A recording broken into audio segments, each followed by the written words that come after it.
step up in this game like I'm hammering nails. Earth's a flat plane, listen up, I'll tell you tales. Home Depot vibes on my tools, no fails. Level up my vision while the world just derails. Sharon said it first, now I'm tracing the truth. First wanna know, is he chilling or aloof? Now I'm flexing with the facts while they playing the fool. Flat earth, no curve, I'm breaking all the rules. Earth is like Home Depot, got my crew on deck.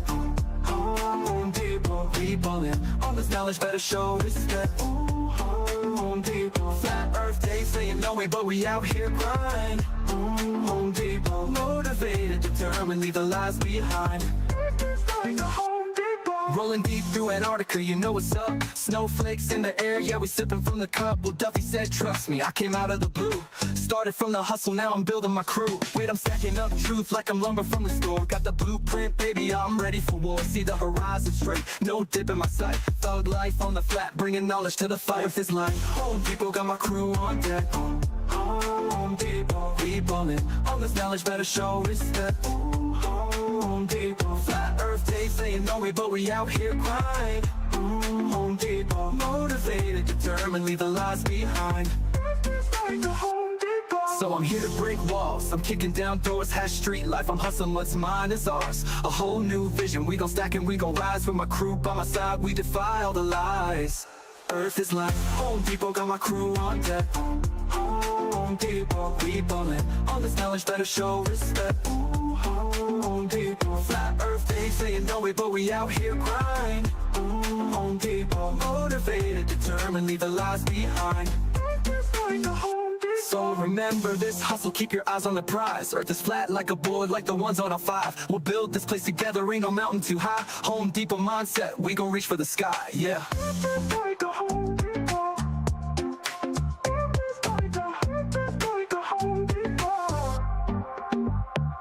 So remember this hustle, keep your eyes on the prize. Earth is flat like a board, like the ones on our 5. We'll build this place together, ain't no mountain too high. Home Depot mindset, we gon' reach for the sky, yeah.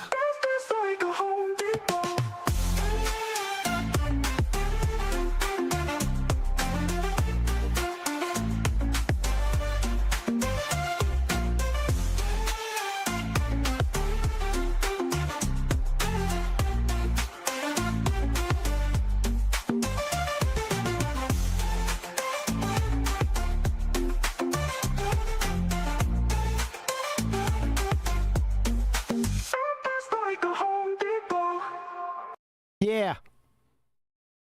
All right. Welcome to the show. As usual, if you'd like to support this channel, there are PayPal and Patreon links in the info box below.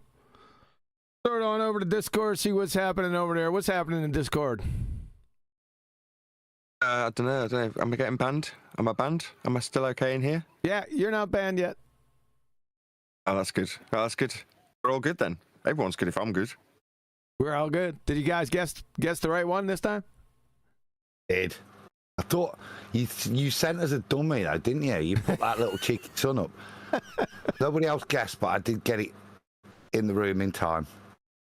I went Home Depot. You went Home Depot, huh? Home Depot. We had a Home Depot.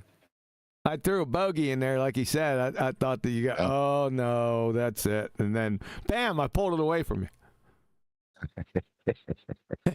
Craig, the guy from Click OK was telling me that he doesn't typically watch your show.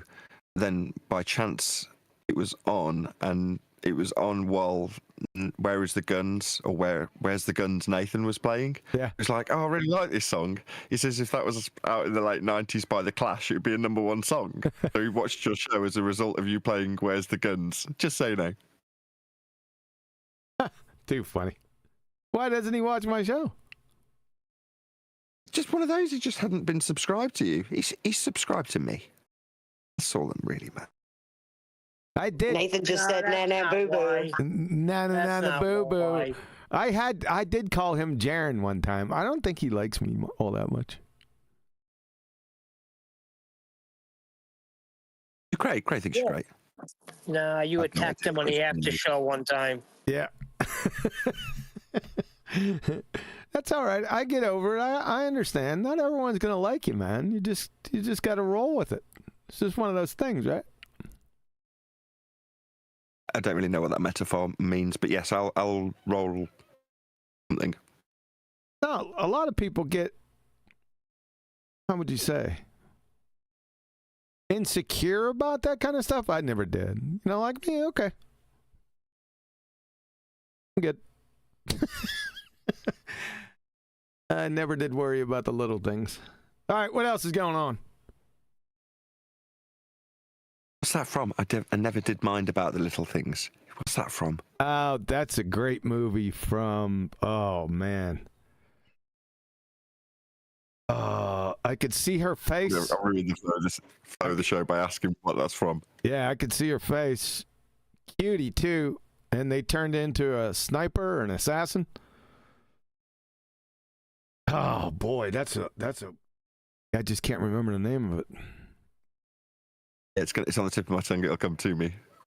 I could see her face. I could see her handler. No, it's not Long Kiss Goodnight, is it? Oh, that's I don't know. Let's see. Anyway, we'll figure it out. Someone will tell us in the chat. They won't. It's pretty obscure if you don't know what you're looking for, especially with that saying. No.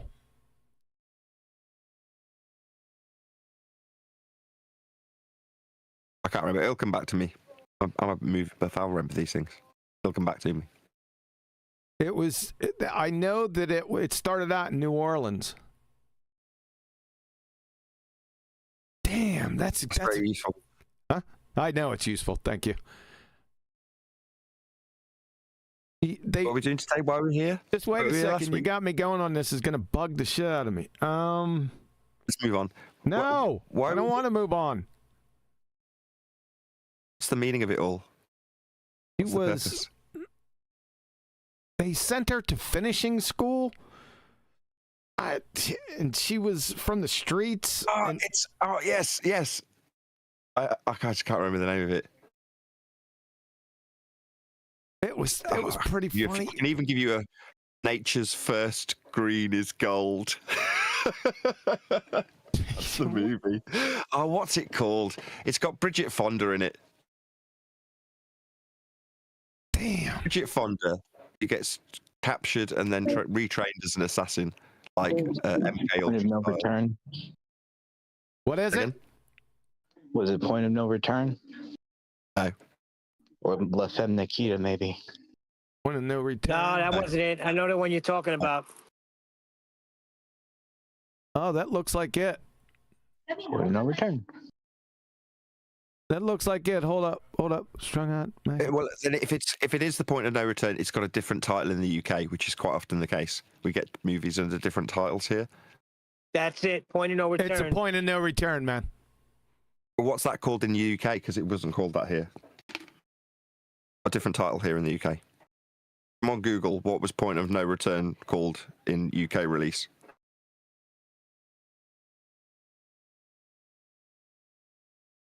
You're Googling it? You better be. No, I'm not Googling it. We got the movie. I can move on now.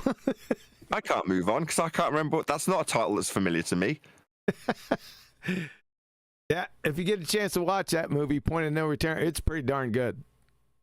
It's called The Assassin in the UK, I think. Really? Yeah, I was going to say it's called The Assassin, but then there's another movie that's also called The Assassin, or Leon. You had it as The Assassin. We had it as Leon. Anyway. Change the names, man. Because they know that we are slightly more refined than you guys, so they just refine it that little bit more for us. Supposed to protect the innocent. Better turn those mics up, or is this me? Did I fail to do that? Yeah. And since you had Teenage Ninja Turtles, right? Teenage Mutant Ninja Turtles. That is not what it was called here. Go ahead. Here it was called Teenage Mutant Hero Turtles. They re-edited all the cartoons, so they all had all the title sequences changed. But they were ninjas. Not in the UK, they weren't. And that was the other thing. Nunchucks, right, the two pieces of wood with the chain between, were banned in the UK during the time that Teenage Mutant Hero Turtles was airing. So there was, I think it was Michelangelo that had the nunchucks. I can't remember. Huh. But that character had no weapon in the cartoon in the UK. They just edited it out. He didn't have anything. It wasn't tolerable that he had nunchucks. Those two bits of wood with a, you know, because people viewed them in the 80s as being like something that you could very easily put together makeshift. Adam. They did that in Enter the Dragon when they put it on TV, the Bruce Lee film. So the whole film's there, the drug use, the prostitution, everything. But when he goes underground and he's fighting all the people and you get to the nunchuck scene, that's cut on the TV. Oh, you're kidding me. No. Nope. Nunchucks weren't allowed in the 80s in the UK. It's one of those things like switchblades in the States are the same now, right? It's one of those weapons you're like, okay, what do you mean you can't have a switchblade? Isn't that quite useful? Yeah, but it's different than having it on your person or the public having the weapon and seeing it in a movie. Isn't that two different things? No, they're the same thing. No, What's wrong with you? No, they're not. Obviously they're not. Why would you even ask? What, do they have movies with Gatling guns in England? Are Gatling guns illegal? Oh, that's fine, yeah. Oh, yeah, you can definitely air someone having their head exploded. That's no problem. But you can't show someone holding nunchucks, especially not a mutated turtle. It's just outrageous. Twisted, man. You guys are just twisted. It doesn't connect. It's all non sequitur. Yes. Yes. That's what it's like here in the UK. But it is very, very refined, very civilized, generally speaking. So it's a refined non sequitur. Yes, very refined. You need some red tape around it. All right. That'll be my red tape.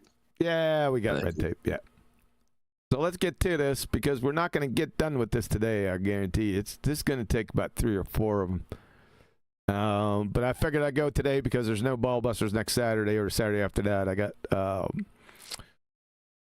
bow tournaments, so I figured I'd go today, even though it's a gorgeous day out there today. Perfect bow shooting day, and what am I doing? In here sacrificing for the greater good. By you sacrificing, you mean we're sacrificing? Yeah, that's what I meant. God. This is going to be a little bit different. I ran into this the other day. This is going to be a review of the movie Expelled. No Intelligence Allowed. This is from 2008. Big brouhaha back in the day with evolution and intelligent design. So I thought we'd take a look back. Yeah. Right? Good? No. What's that? What's what? Evolution. Oh yeah, good point. Yeah, whatever that is, and you're going to see it's going to stay whatever that is, and we're going to see the status of it in 2008 and see what's changed. There's going to be a couple things in this movie that stands out to you. I ain't going to say anything about it now, but I found it quite shocking, and you're going to go like, what? They talk about the main. They talk about the main subject, and it's the whole point, mainly the whole point behind these two positions, but no one ever talks about it. And I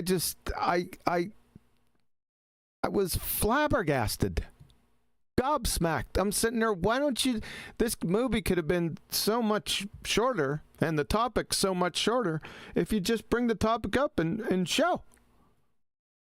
But nope. I guess people like the storyline. They like to hear other people talk, and I don't know. I'm not going to influence you too much. I'm not going to poison the well. I know a lot of people have probably seen this movie. How about on the panel, Nathan? Have you seen this? Hell no. It was me that brought it up last week. It was something I watched pre being a flat earther. Kind of looking at it, being a pharmacist, and then looking into it and just realising how complicated stuff was just from my own level. And this I found very, very interesting. I've not watched it again since, like, however long ago that was. Do you know what I mean? Yeah, I'm a bit like that with Teenage Mutant Hero Turtles. Oh no, I've watched the Turtles. Turtles are cool. Have our priorities. Anyone else? The point resonated. I've not done wrong. The points kind of resonated back then. Like I say, it was part of my early journey. Certainly realizing that there's a creator, which is what I remember this being about. That and the control within academia, what gets funding, what doesn't. Mm-hmm. Probably similar to space programs, you know what I mean? Huh, interesting. Anyone else? Anyone else see it? Number 1 and 2 have a take?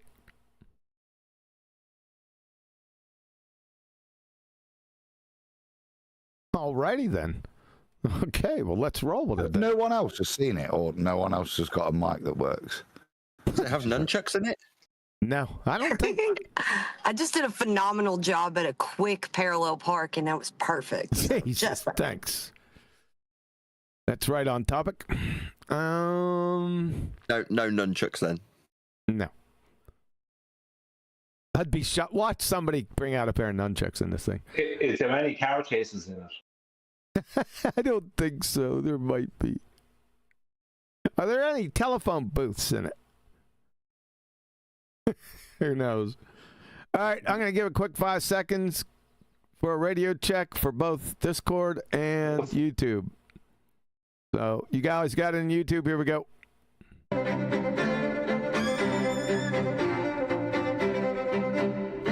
All you got is music, but did you catch that? That sounds just like being in England. Whenever you walk out in the countryside, that's how it sounds. That's the sound just before the news on the radio to this day. Yeah, too funny, man. I'm going to get copyright strike, but that's okay. I don't have a problem with it. I'm used to it. Here we go.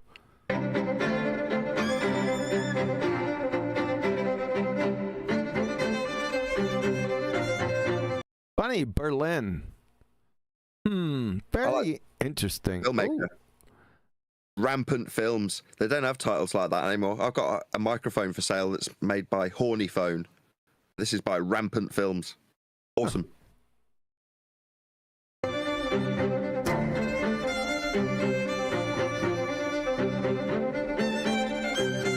This is Berlin Wall written all over it, so I have ties to this already.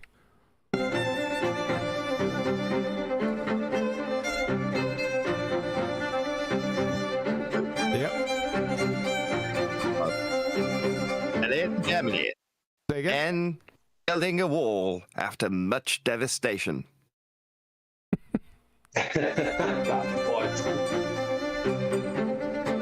More mud. More mud. I also worked in labor for laboring for brick, and this is all kind of connections for me personally. Me too. I used to do.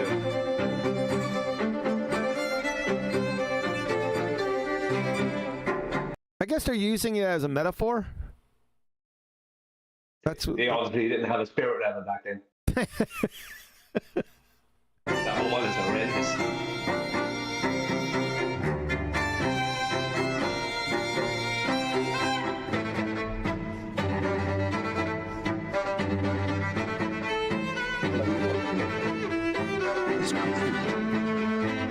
Go ahead. Color commentary. You should do this. Why are we even watching? This is it's building up. It's got to establish the plot. There's a heavy metaphor here.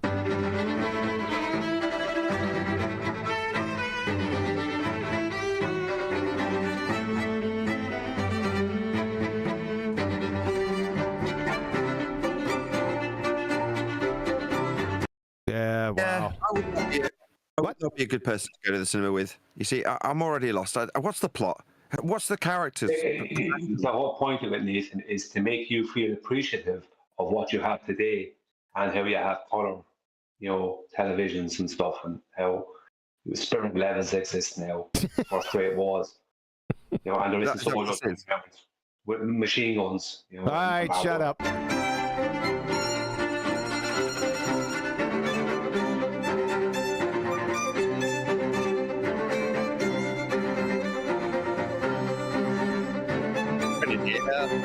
All the border rebuild from the ground up. This is the BBC television service. Nathan Frankowski. He's there, On Lieu. South Street, a place of great affluence.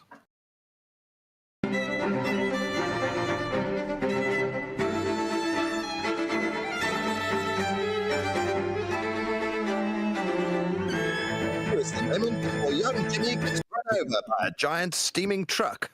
Poor Jimmy didn't stand a chance. They ain't getting that ball back. Shut up.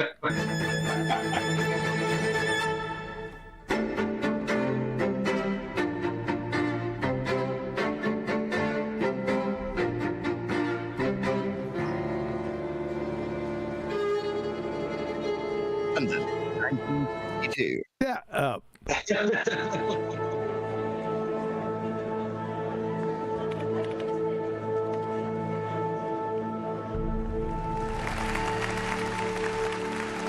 Ladies and gentlemen, welcome.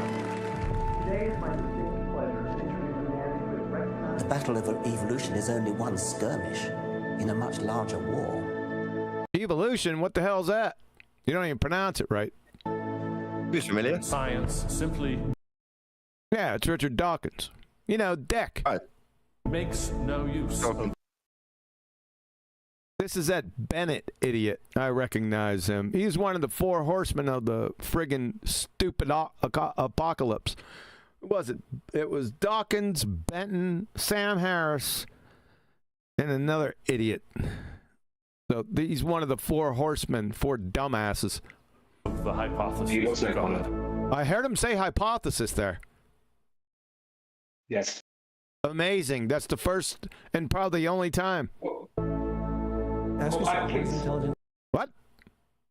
I think there was another word came after that. I didn't hear what it was. Well, where are you talking from? Like deep in a shower or something? Not close to the mic? I'm in a bunker there in a movie. I can't hear you. He said he's I'm in a bunker. bunker. In a In that bunker. black and white movie or someone. Design given us. PZ Myers.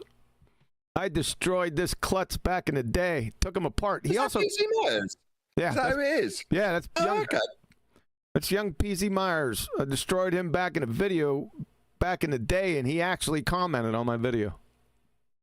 Punk ass douchebag. Nothing. We cannot accept intelligent design as an alternative scientific theory. As an alternative scientific theory. Alternative? What's the primary? Oh, yeah, alternative to what? Yes. I don't know who that gentleman was, by the way. They will never accept that we have a better argument. I know this guy. I don't. Huh? Fred. It's not Fred. Ian. He's one of those posh English idiots. He's a biochemist. Him. Oh, boy. Graham. They just Don't piss press us play. and they waste our time. Way ahead of you. Don't press play, I said. Civil rights to how to live your life in 10 easy steps. Today, Ben is speaking on the topic that has become increasingly important to him over recent years. Don't worry about the music. We're at least 3 minutes 36 into it, and it's just artsy fartsy garbage. There's been no substance so far. Literally none. Well, thanks a lot for that. We need to set the stage. While Ben has always been Literally. an ardent People have supporter got of science, Shut up. We're on YouTube. an alarming trend in the scientific establishment that could have dire I was gonna say, don't worry about the music. It's over talking the speakers. Don't worry about that. It'll come back. consequences for every American. Without further ado, please join me in giving a warm welcome for Mr. Ben Stein. already? Thank you. Thank you very much. Thank you very, very much. Thank you. When you say set the stage, no, what it actually did was create an idea that they're going to be talking about science. As they mentioned, I heard it 4, maybe 5 times muttered through the music. Yep. And then we've got an idea of the grandiosity of the men that's about to walk on stage that's been conjured through this idea of nobility and distinction in these establishments. So all we've done is create a couple of fallacies that these men are amazing, genius, whatever the word you want to attach to these men. That's what's just been done in the last 4 minutes. Now, when he actually reaches the stage, after he says hello, we might actually get some substance. Now we've been built up to think, this man's amazing, he's definitely going to have something important to say. No, I don't think that. I hate this crap where I'm being told by the videography and the edits and the ambience that this is going to be important. Just say what you got to say. Get on with it, old man. Thank you very much, everybody. Thank you very much, gangsters. Thank you very, very much. I was thinking, like, how did people ever get their ball back in Berlin when the wall gangsters. was up? Did he say gangsters? He said gangsters.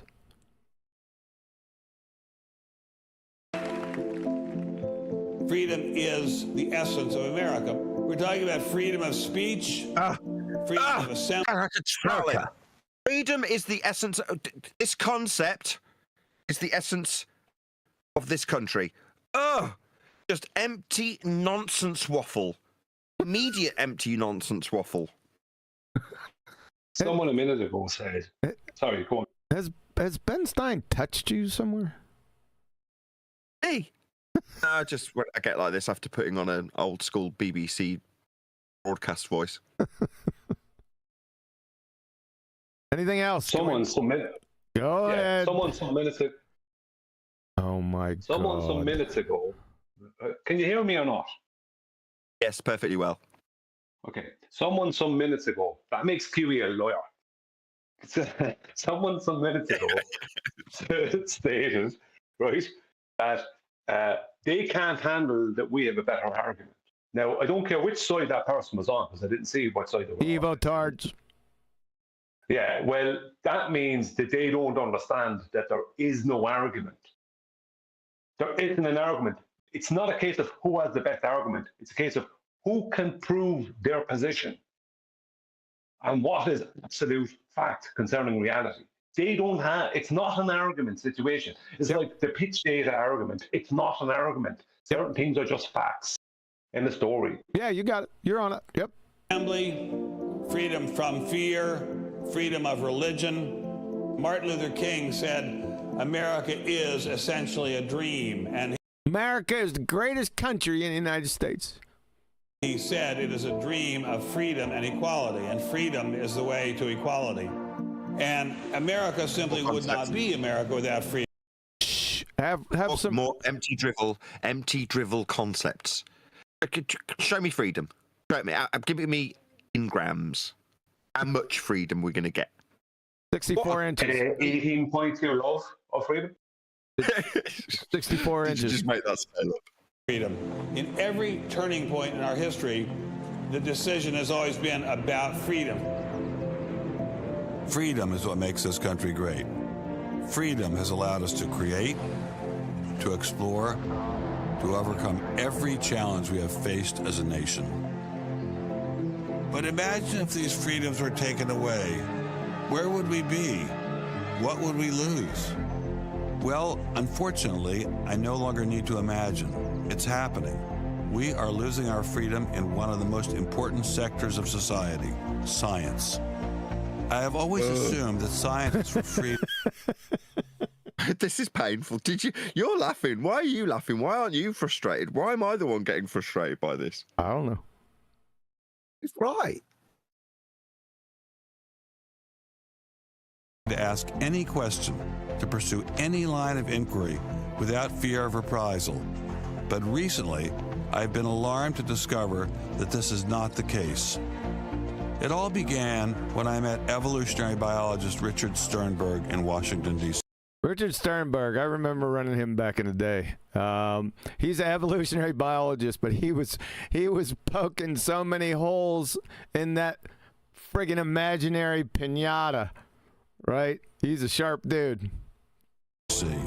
His life was nearly ruined when he strayed from the party line while serving as editor of a scientific journal affiliated with the prestigious Smithsonian Museum of Natural History. Your office was over there? That's correct. This here is the West Wing. Directly ahead of us is the West Wing of the Natural History Museum. So now you're not there anymore because you're a bad boy. No, I'm not. No, I was exiled. You're a bad boy. You question the powers that be. What was Dr. Sternberg's crime? He dared to publish an article by Dr. Stephen Meyer, one of the leading lights of the intelligent design movement. The paper ignited a firestorm of... Say again? Another familiar name. Familiar because I've heard it from you. Yep, Stephen Meyer. Yep. Controversy, merely because it suggested intelligent design might be able to explain how life began. As a result, Dr. Sternberg lost... Intelligent design is the thing that they're fighting for, and his best what's the opposite of an indictment? Endorsement. Yep. It's to say it might explain it. What is it? It might explain it. All right. Well, that's a bit vague, isn't it? Not a lot of confidence in it, have we? Nope. His office, his political and religious beliefs were investigated, and he was pressured to resign. The questioning of Darwinism was a bridge too far for many. The mentioning of intelligent design that occurs at the end of the paper was over the top. And I think the intelligent design proponents have raised a number of very important questions. And you wanted to get those questions brought up and discussed. Placed on the table. Placed on the table. People were so upset about it. They were so upset that you could see they had a physical, emotional reaction. Wow. They were saying that Stephen C. Meyer is a well-known Christian, that Stephen C. Meyer is an intelligent design proponent, that Stephen C. Meyer is a Republican. It was all couched in terms of religion, politics, and sociology. The way the chair of the department put it is that I was viewed as an intellectual terrorist. Terrorist? Because of giving the topic of intelligent design some modicum of credibility. What happened to Dr. Sternberg was terrible, but surely it was just an isolated case. I was still pretty skeptical, so naturally I checked in with the head of the Skeptics Society, Michael Shermer. So I can't prove. This guy's a real tool. Shermer. I remember him back in the day. What a real dunce. My cat's litter box can destroy this idiot. There is no God or Yahweh in your case. Any more than I can prove there is no Isis, Zeus, Apollo, Brahma, Ganesha, Mithras, Allah. You can't. That's personal incredulity, you dumbass. Or for that matter, the flying spaghetti monster. You and your flying spaghetti monster. I got something for you. I got something flying for you. And think about just one thing. Why would the aliens look like this? And they got a dumbass. What, this Larry King or CNN? Put the dumbass on stage, right? This guy is a glue sniffer, ladies and gentlemen. If you're listening to me out there, Shermer, you imbecilic retard, bring your ass on in here. Well, these are bipedal. Who drew that? Skepticism, it's not a position you take. It's just an approach to claims. This one is called the Borderlands of Science. It's an approach to claims. Skepticism is an approach to claims. The hell does that mean? Where sense meets nonsense.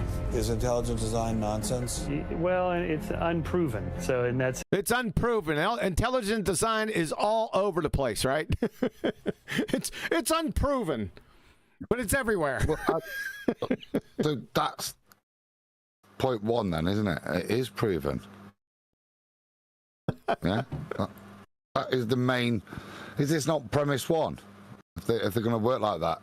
I think Brian alluded to it earlier. But it is proven that is the kind of nail in their coffin, why it makes their argument so laughable. Yeah. Everything in this shot is intelligently designed. Everything. That's what's so ironic about it. What a dumbass you are. It's nonsense. So I would put it in the sort of shaded area. Sorry, I tried to get in just before you did. Design would be the key word there, wouldn't it? Yep. Is between good solid science and total. Good solid science. What's that, Shermer? What is natural? Toes up in your toilet bowl. Yeah, that's what I want to know. What is that, Ben? We're going to be hearing science. What the hell is that? That's what I'd like to know. This guy wouldn't know what natural science was. You know the routine. Nonsense. You know, it's sort of 3/4 of the way toward the nonsense side. And how so? But you think, nevertheless, people should be allowed to speak about it and publish papers about it? They are free to write and publish and be heard in public forums and go to conferences just like everybody else does. Well, what if a person published something, say, well, that's mighty white of you. It's a Smithsonian in favor of intelligent design and then lost his job over it. And it had been peer-reviewed. And published, and then he lost his job over it anyway. What would happen? What do you think about that situation? I think that particular situation, there was something else going on. What was going on? I don't know. I mean, we don't know. I don't know. There's something else going on, though. It's just like the main mantra that comes out of his mouth all the time. This doofus. Just baseless claims, you know, just dream up some stuff and, well, I don't know, you know. I don't know because I don't know, but I don't know because I don't know. It should be the title of your autobiography. I think there had to be something. People don't get fired over something like that. Shut up. You roll up your sleeves, you get to work, you do the research, you get your grants, you get your data, you publish, and you work your butt off, and that's how you get your theories taught. Well, but wait a minute. That's how you get your theories taught. What? He doesn't know what a scientific theory is, does he? Yeah, we already knew that. What if you try and roll up your sleeves and go to work and work your butt off, and they say, well, we're going to fire you if you even mention the word intelligent design? I don't think that's happening. Where is that happening? Richard Sternberg, he just told you. You dumbass. What are you, deaf?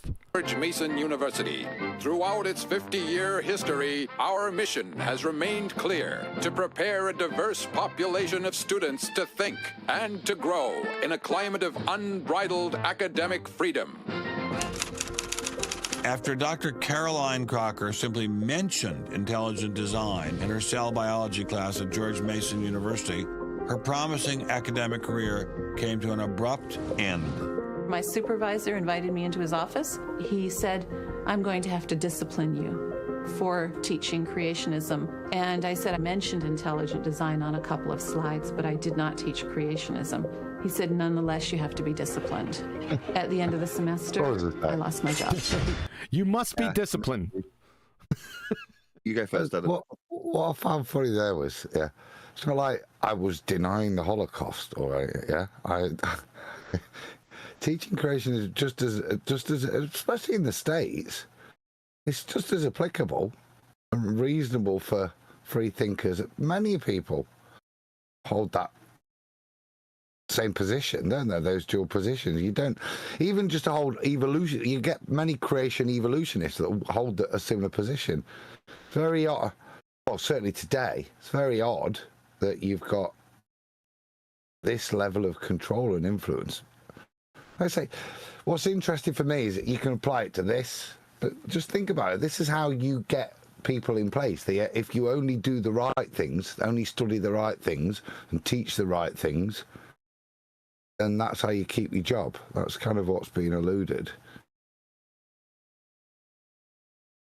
It doesn't have to just be evolution, does it? Or intelligent design. Like I said, it's...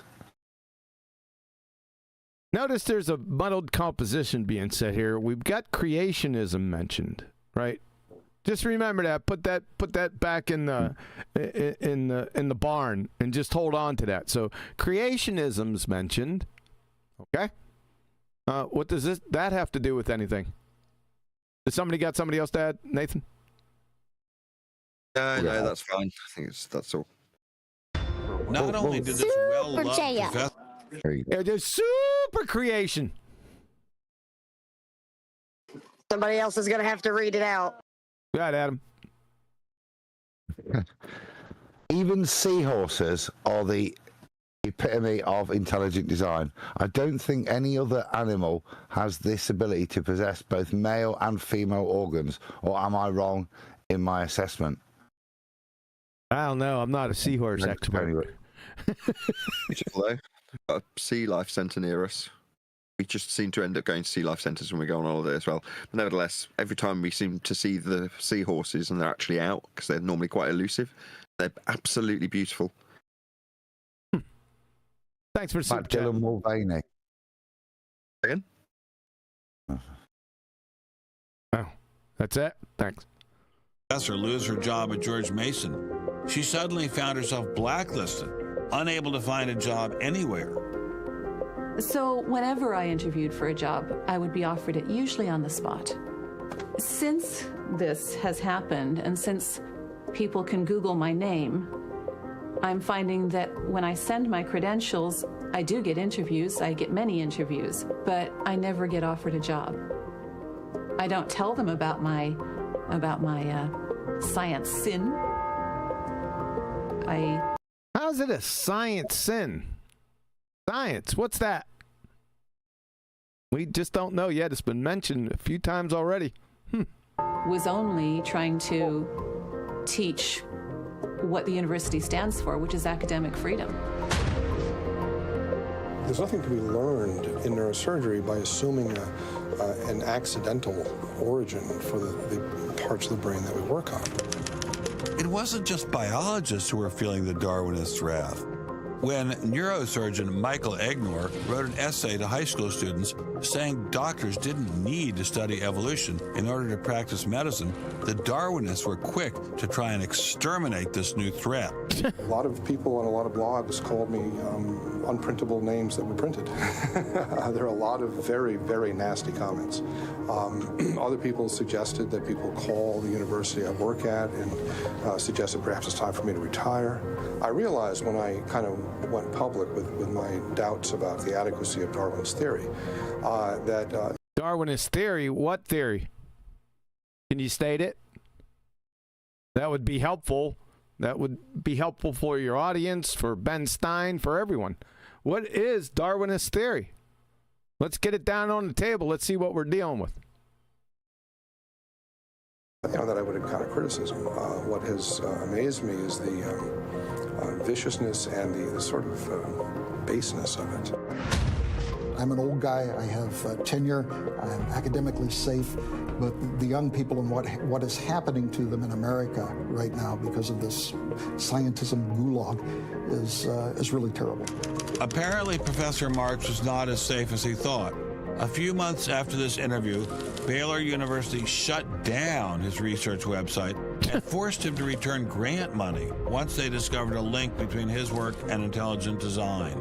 In order to attract grants, you have to market yourself. So you put up sites and call yourself labs and groups and things like that in order to get visibility.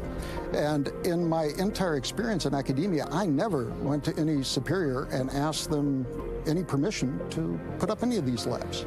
So the fact that this was singled out, let alone shut down, is jaw-dropping. It's astonishing.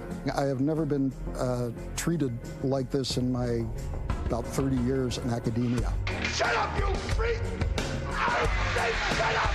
It's a man! Oh, no! If you peel back the onion, I think that there is no doubt that the center of this is my work in what some would call intelligent design. People really get emotional about this. Whenever you say intelligent design in a room of academics, them's fighting words. Creationists. That's my kind of party. I'd like to go up in there. Yes, sir. Astronomer Guillermo Gonzalez found himself in a fierce shootout with Iowa State University following the publication of his book, arguing that the universe is intelligently designed. Despite a stellar research record that has led to the discovery of several planets, his application for tenure was denied, putting his career in jeopardy. I worried about my tenure a little bit in 2005 when the petition was being circulated because I viewed that as a strategy of Hector Avalos and his associates to try to poison the atmosphere on campus against me because he knew I wasn't tenured yet and I was very vulnerable. I have little doubt that I would have tenure now if I hadn't done any professional work on intelligent design. Dr. Gonzalez had this advice for scientists who might be thinking about following his example. If they value their careers, they should keep quiet about their intelligent design views. We know there are times and places to be quiet, and other times and places when we can make noise if we want to. Will you show us? Of course. Boys and girls, how would you like to show some of the ways we know of being quiet? It's the kind of thing where you just learn to keep your mouth shut. In addition to those scientists who were willing to appear on camera, we encountered many more who didn't dare show their face for fear of losing their jobs. You use an intelligent design perspective to get the research done, but you're not allowed to talk about it in public. And so there is definitely incentive, if you think about it, for people to remain within the mainstream. You know, what's he up to? What is he thinking? Is he one of them? That kind of thing. If I write intelligent design, they hear creationism. They hear religious right. They hear theocracy. So it appears Mr. Shermer, the self-styled skeptic, was wrong on No way. this one. Intelligent design was being suppressed in a systematic and ruthless fashion. But maybe intelligent design should be suppressed. I didn't like what was happening to these scientists, but on the other hand... What scientists? We don't want our kids being taught that the Earth is flat or that the Holocaust... Why not? Oh. Yeah, there's a little gem in there, right? Interesting. Never happened. It was time to ask the scientific establishment what was so bad about intelligent design. I'll tell you what would have been a better question. Ask the scientific establishment what science is. Let's hear their take on what science is. That's what I'd like to hear. Intelligent design people are not genuine scientists. There's not a scientist right there. Let's roll this back. He's not one. What was so bad about intelligent design? Intelligent design people are not genuine scientists. Neither are you. What is on science? You know, that's the echoes of piss poor arguments. Yeah. Intelligent design is a racket. It's just... It's a racket. It's a scam, Oakley. The only intelligent thing about it is to have got... Oh, yeah. Christopher Hitchens said... I was going to say, is that Hitchens? Yeah, it's Hitchens.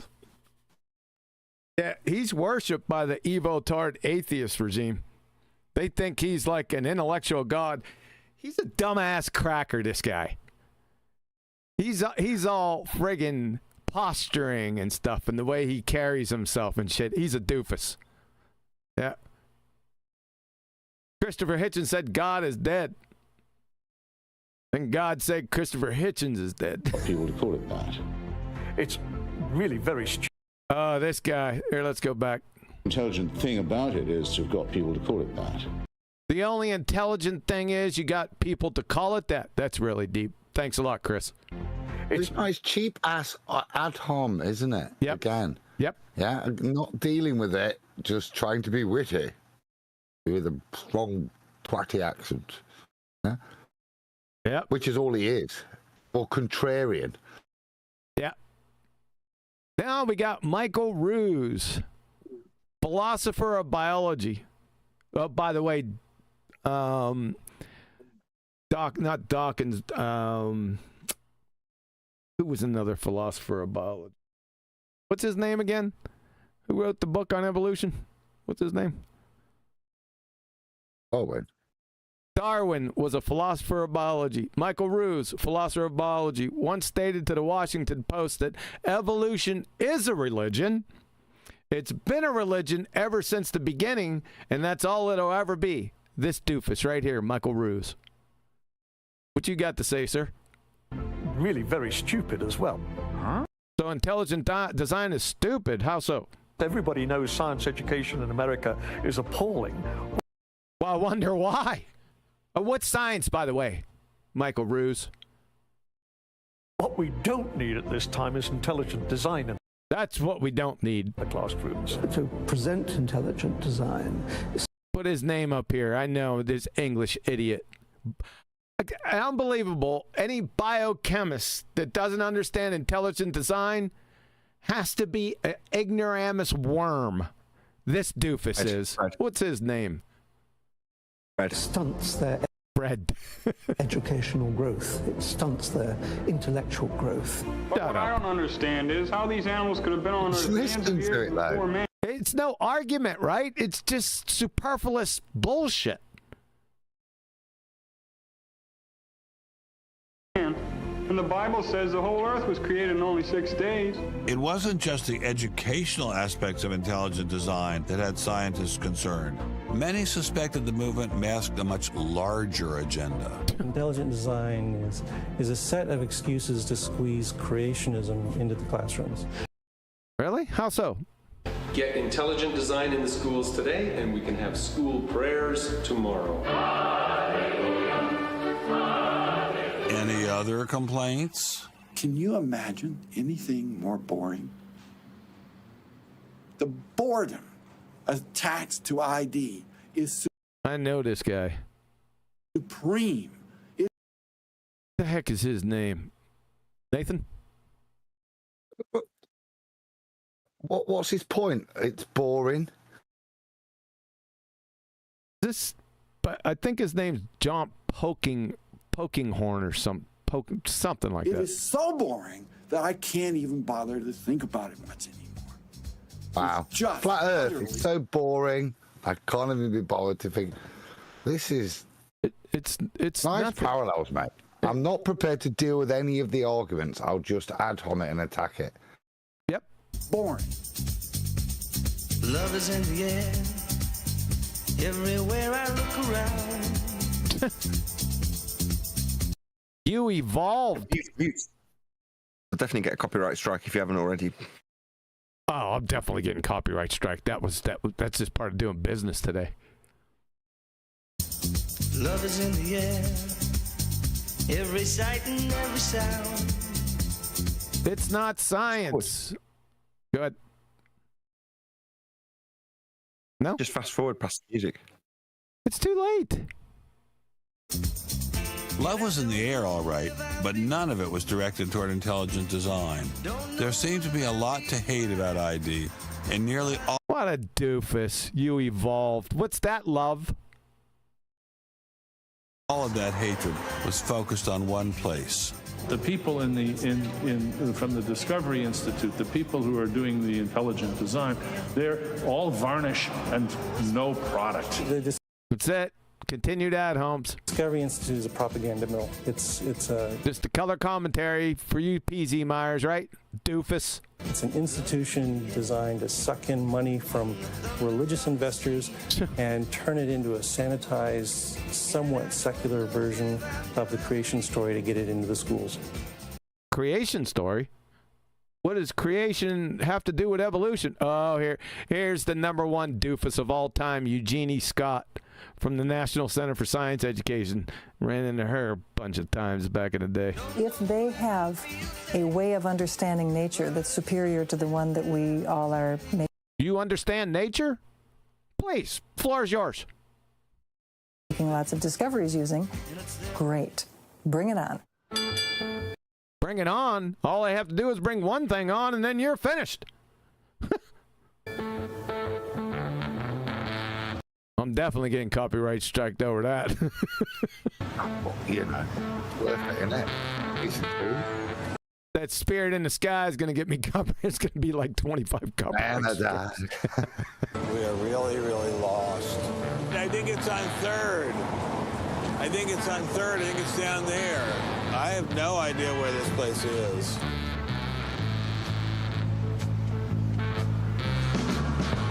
I guess I just keep walking. Do you have any idea where the Discovery Institute is? Have you ever heard of that? Never heard of it. Okay, thank you. All are you, sir? I'm good. Yourself? Good. Do you have any idea where the Discovery Institute is? Discovery Institute, not a clue. Discovery Institute. Thank you. It's very kind of you to offer. Welcome to Seattle. Thank you, sir. It's got to be this whole building. Yes, where is the Discovery Institute, please, sir? Discovery Institute on the 8th floor, suite 808. Place that's the best. Okay. Very good. On the dive. Aha. Spirit in the sky. Success at last. Aha. We found you. There you go. When you get copyright striked. Are you Bruce Chapman? I am. How are you? I'm Ben Stein. Well, Very kind of you to have me here. Well, I'm delighted to meet you. Can I look around and see your office? Absolutely. Do you just have this floor, or do you have several other floors as well? No, this is it. This is it? You've made an awful lot of trouble for being in such a small office. I thought it was going to be like the Pentagon. We're like the little boy that said the emperor has no clothes. And he didn't have a big organization either. When you go around and raise funds, your people are not saying to you, by the way, we're going to get all these scientists out of the classroom and put Christ back in the classroom. Well, I don't know that Christ has ever been in the science classroom. This is not a religious argument. This is something that people, we have fellows who are Jewish or agnostic or various other things. There are people, there are Muslim scientists. There are people of all kinds of backgrounds who agree that Darwin's theory has failed. And so Darwin's theory has failed. What is Darwin's theory? Can't we get that established right off the bat? You'd think so, wouldn't you? Nope. Why would you bring religion into it? You don't need religion. This is a red herring, Ben. People who don't have an argument are reduced to throwing sand in your eyes. Well, if the Discovery Institute could get its wish about this subject, what would your wish be? Well, on this subject, as on others, we'd like people to be able to have a robust dialogue and even a debate where the evidence, the best evidence, in this case, the best scientific evidence is. What's that? Scientific evidence? Can we get that established? That was, he said it is very hyper-specific. Can somebody speak to that? What is that, Ben? How about you? Who said it? Nope. Made available to people. Well, surely no one questions there should be a debate. Debate? Debate on what? Nature of our reality? You're in a category here, Sunshines. Oh, yes, they do. They do? They say the debate has been settled. The issue's when settled. was the debate settled? Ben, I'd like you to talk to the scientists. You don't want to get your science from me. Mr. Science? Get your science? What's that? Chapman claimed ID had nothing to do with religion. So why was my first stop Biola University, formerly known as the Bible Institute of Los Angeles? Pause a sec. Same excuse again. No reason to look into flat Earth. It's already been settled. It's a ball. Yep. But before we carry on, there's bugger about. Bugger! Bugger, we got bucks for bucks from Biola Bookstore, bugger. What now? What now? Adam, hello. Superchat. Superchat. There you go. We're in the bathroom, so we can do this now. Hold on a second. Platypus sent, today on BALLBUSTERS 146, Kiwi attempts to set the records for copyright strikes for a single presentation. That's going to be correct, Platypus. You are correct. I didn't check yet, but they're piling up. Yes, sir. Thank you. Your own personal Jesus. Oh, that's pretty cool. Someone to hear your prayers, someone who cares. Your own personal Jesus. Someone to hear your prayers, someone who's there. But he got a back scratcher. We could all use one of those at various points. Yeah. How much money have you ever gotten from Jerry Falwell? $0. How about Pat Robertson? 0. Are you a minister? No. Are you a priest? No. Pastor? No. Youth pastor? Oh, I did teach Sunday school once. Has this all been resolved? I mean, aren't we all Darwinists now? Except for a few What the hell is a Darwinist? cranks like you? Well, it's a funny thing that questions that aren't properly answered don't go away. This question is loaded with all kinds of political baggage. What question? I got a question. What is the scientific theory of evolution? That's my question. It's been my question ever since 2000, when I come out here in 2008. That's been my question. Nary an answer. But one-on-one at a scientific meeting after the third or fourth beer. Now we got a scientific meeting. What's that?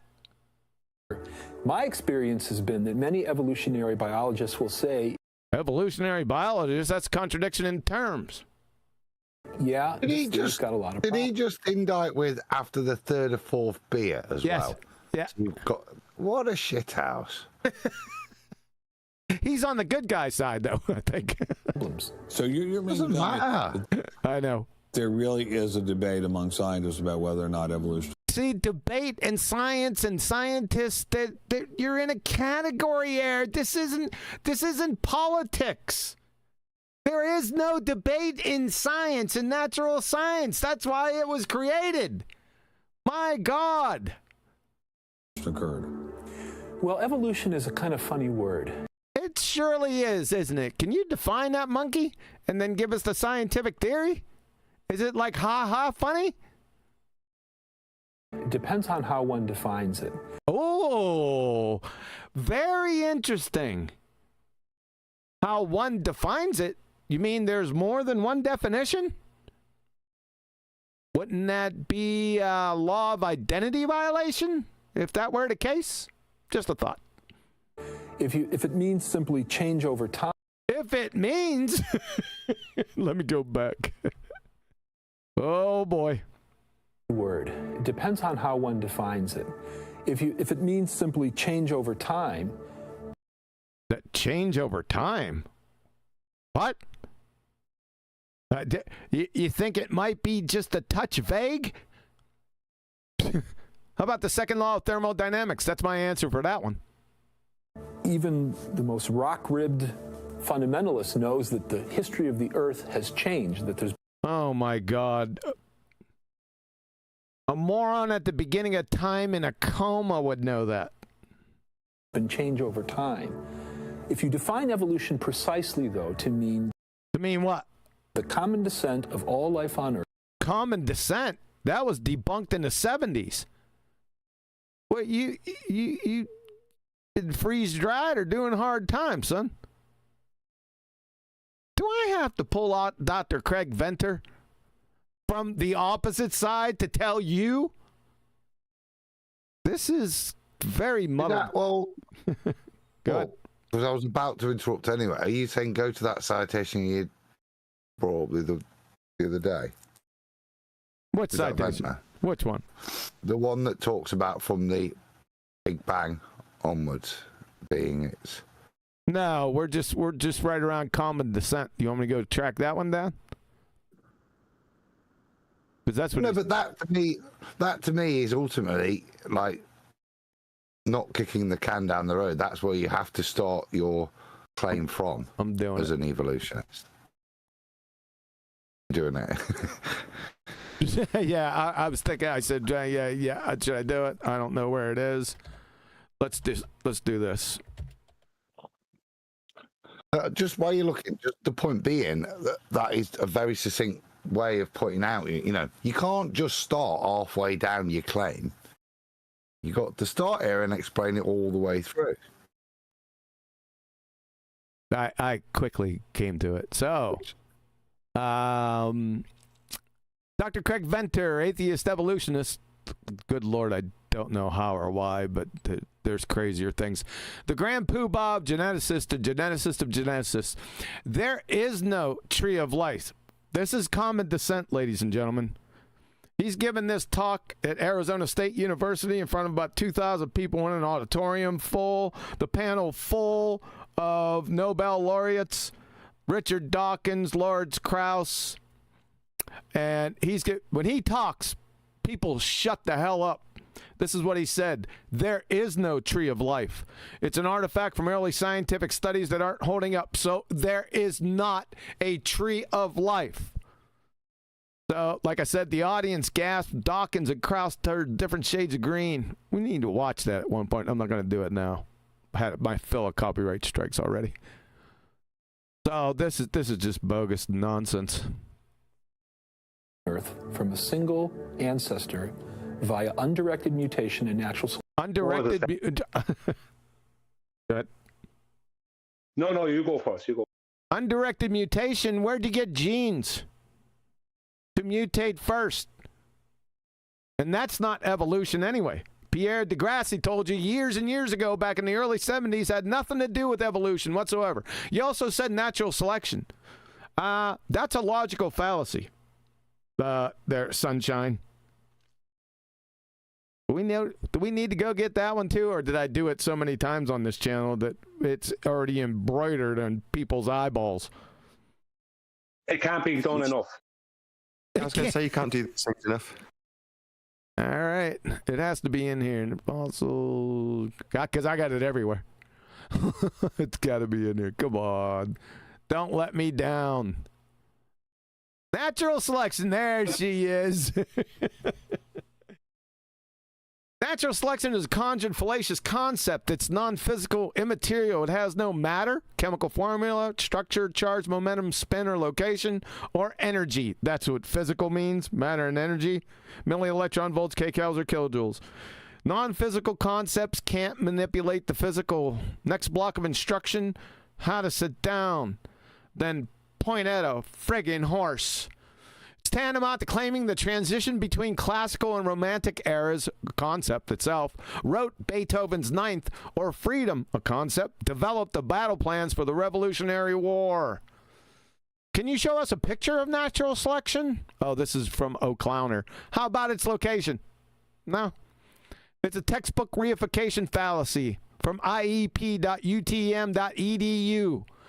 The error of inappropriately treating an abstract term as if it were a concrete one, also known as the fallacy of misplaced concreteness and the fallacy of reification.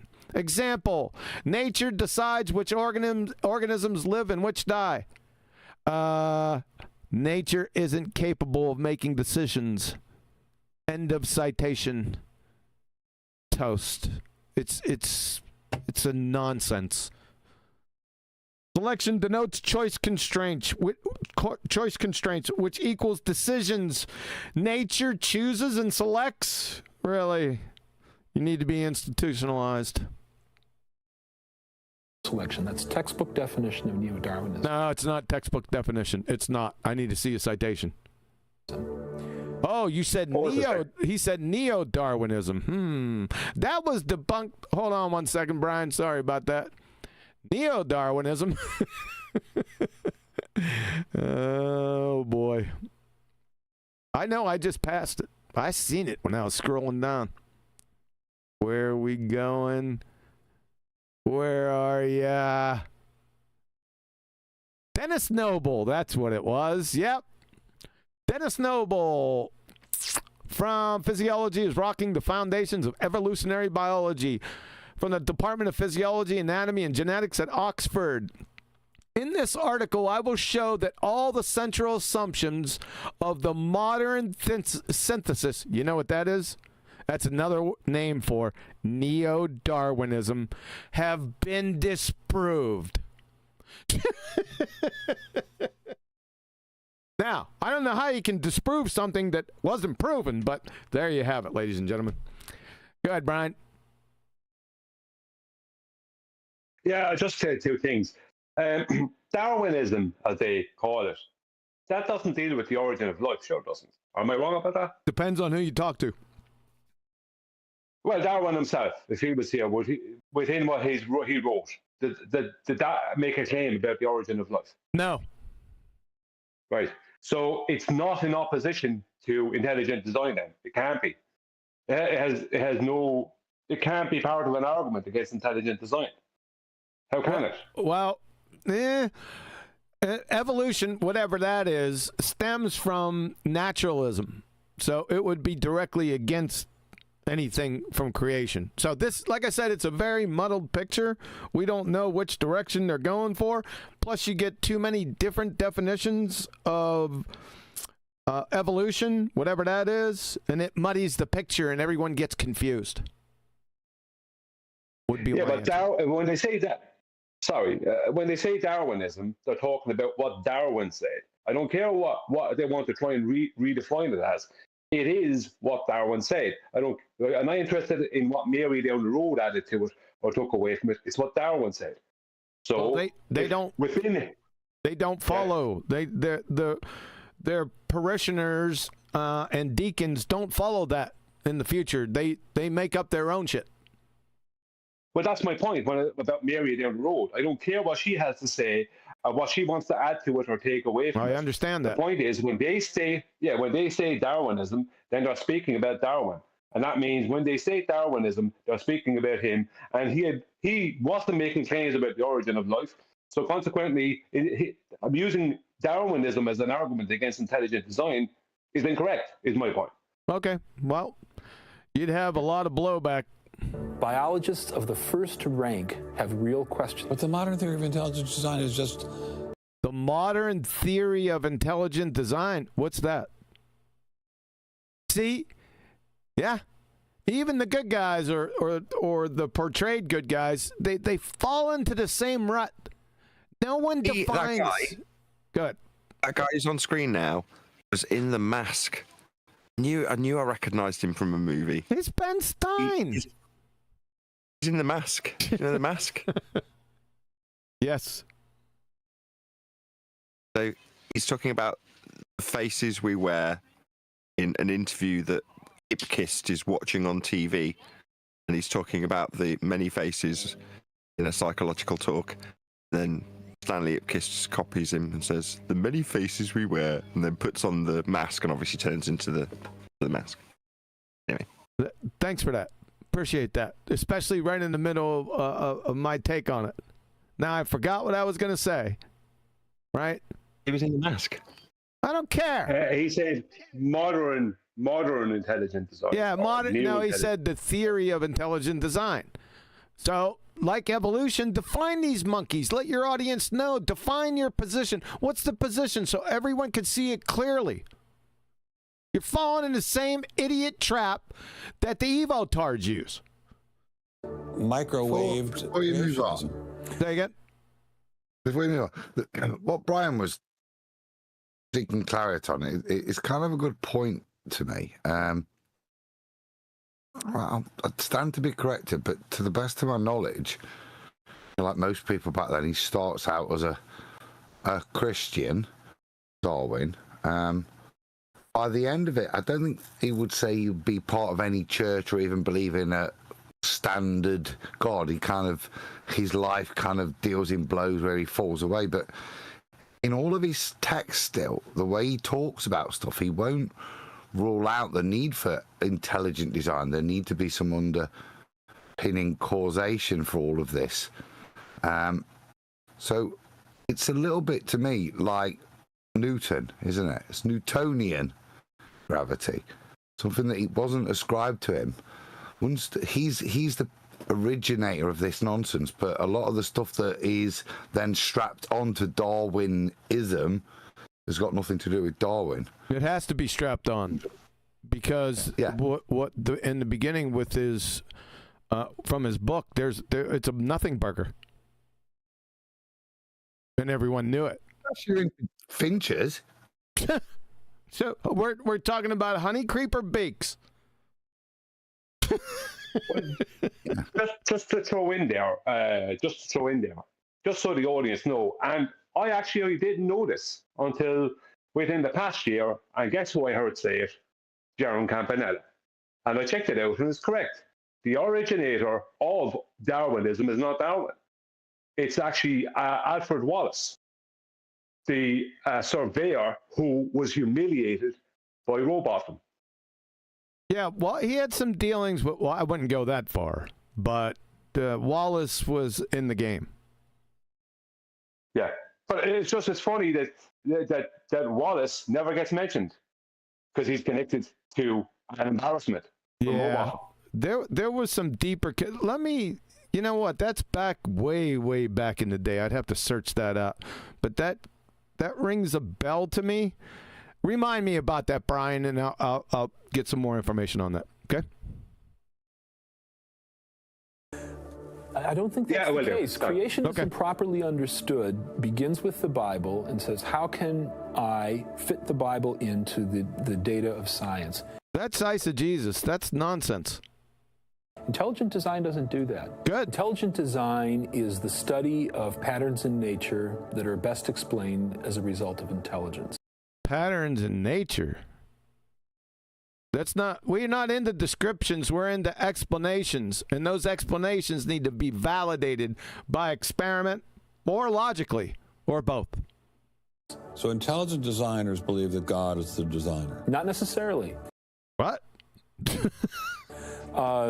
Intelligent design is a minimal commitment scientifically to the possibility of detecting intelligent causation. Dr. Well, and who would that intelligent causation come from? Nelson didn't sound like a crazy person, but I still suspected ID was nothing but reheated creationism. My next stop didn't seem like it was going to alleviate those fears. I didn't crawl out of the ocean. I didn't come from Oh my goodness, another copyright strike. no monkey. Science tends to forget evolution's just a theory. That's nonsense too. You see that. Drives me nuts. When people demote stuff just being a theory, when number one, the thing that they're claiming has absolutely no association with science whatsoever. If it was a theory, it would be about as empirical as it could possibly be. Yep. So it just annoys me on several fronts when people make that statement. Yep, and it makes intelligent designers, whoever that might be, look like abject morons. Can we not have a J though and hear it sung? So we can get another copyright strike. Can I just say, you know the way people get plaques from YouTube for having so many subscribers or whatever views on my channel? You're going to get one of those for having the most amount of copyright strikes within 1 hour. Hey, Nathan, how many copyright strikes could I withstand? One. One? Yeah. What do you mean? They're going to take the channel down, or they're just going to demonetize it? But they take the channel down, demonetize you, come around and personally spank your ass. Probably snap your bow, steal your arrows. Now that's it's on you as well. It's fighting words. And you're going out for the first 2 weekends of every month. Forget evolution's just a theory. They present it in the textbooks and on animal TV. Like it's fact, but tell me, were you there? 12 million BC. Evolution is from an intelligent design perspective, is perfectly acceptable. What? Dembski, what? From an intelligent design perspective, what's evolution first? Wouldn't that be helpful to clear up any vagueness, like abject void vagueness that Ben might have, or the people listening to this? Nope, not even from you. The sense is that how did the design get implemented? The issue is there real design there, and are these material mechanisms like natural selection, are these adequate? Natural, like material mechanisms, the reification fallacy we just went over. You think that's a friggin' mechanism? Really? Wow. See. Hold a sec. Go ahead. Just scroll back, and I think we've missed a super chat. Did we? Oh my good bugger!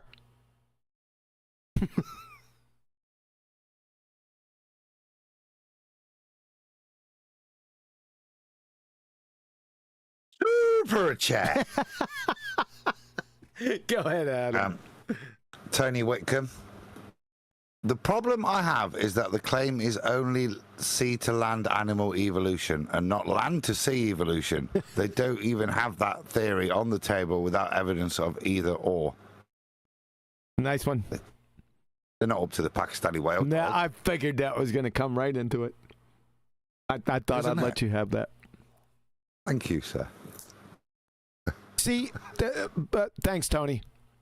What I was saying with Dembski, he's one of the higher up ones, or used to be one of the higher up ones. He's been Jedi mind tricked by the atheist evotard morons to take some of their narrative and like just parrot it back like it has some type of veracity. That's what pisses me off about most of these people. I'm going to stop it every time that happens too. Better get your shit together, Dembski. To account for everything we see in biology. And our argument is no, it's not. But Darwin produced all this evidence from his... Did he? What, scientific evidence? Is that what he did? Really? Can we see some of that? Travels and his studies at the Galapagos that evolution explained things. If you look at evolution explains... Really? Does it have vocal cords? Does it have aerobic respiration, lips and a tongue? Is it sentient? It would have to have those qualities to explain something. And explanations are worthless, Ben, without demonstration. This is just all nonsense by grown adults who should know better.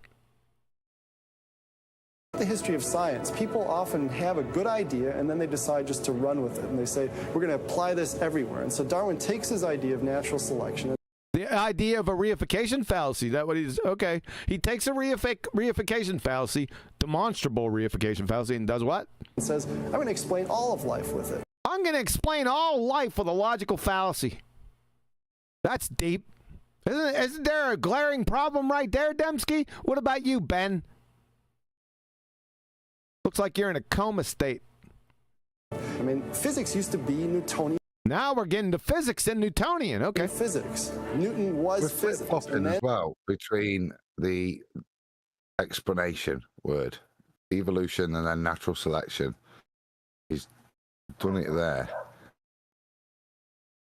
I know neither is, well, I think natural selection, if you're referring to Darwin's defined, but evolution's still to be then reclarified, or are they synonymous?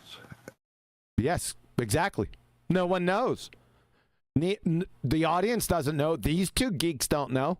Hasn't been established. With it.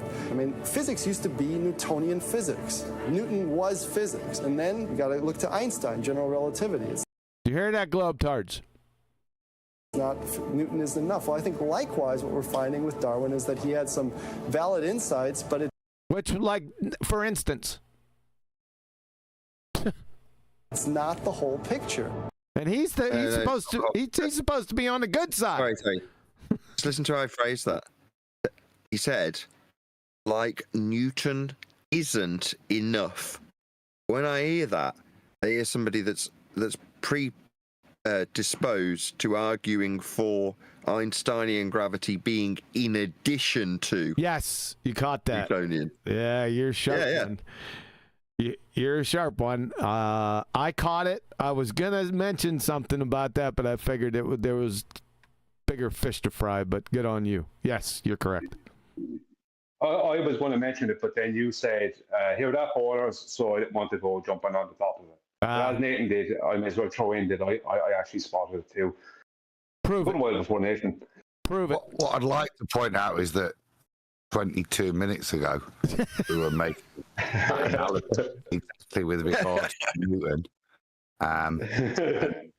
Darwin both being misrepresented. Yeah. Outside of that, Darwin, if you go to the bi-monthly publication, Chaffinch Today, he's still an absolute legend, his works. Bi-monthly Chaffinch publication, that old chestnut. Yeah.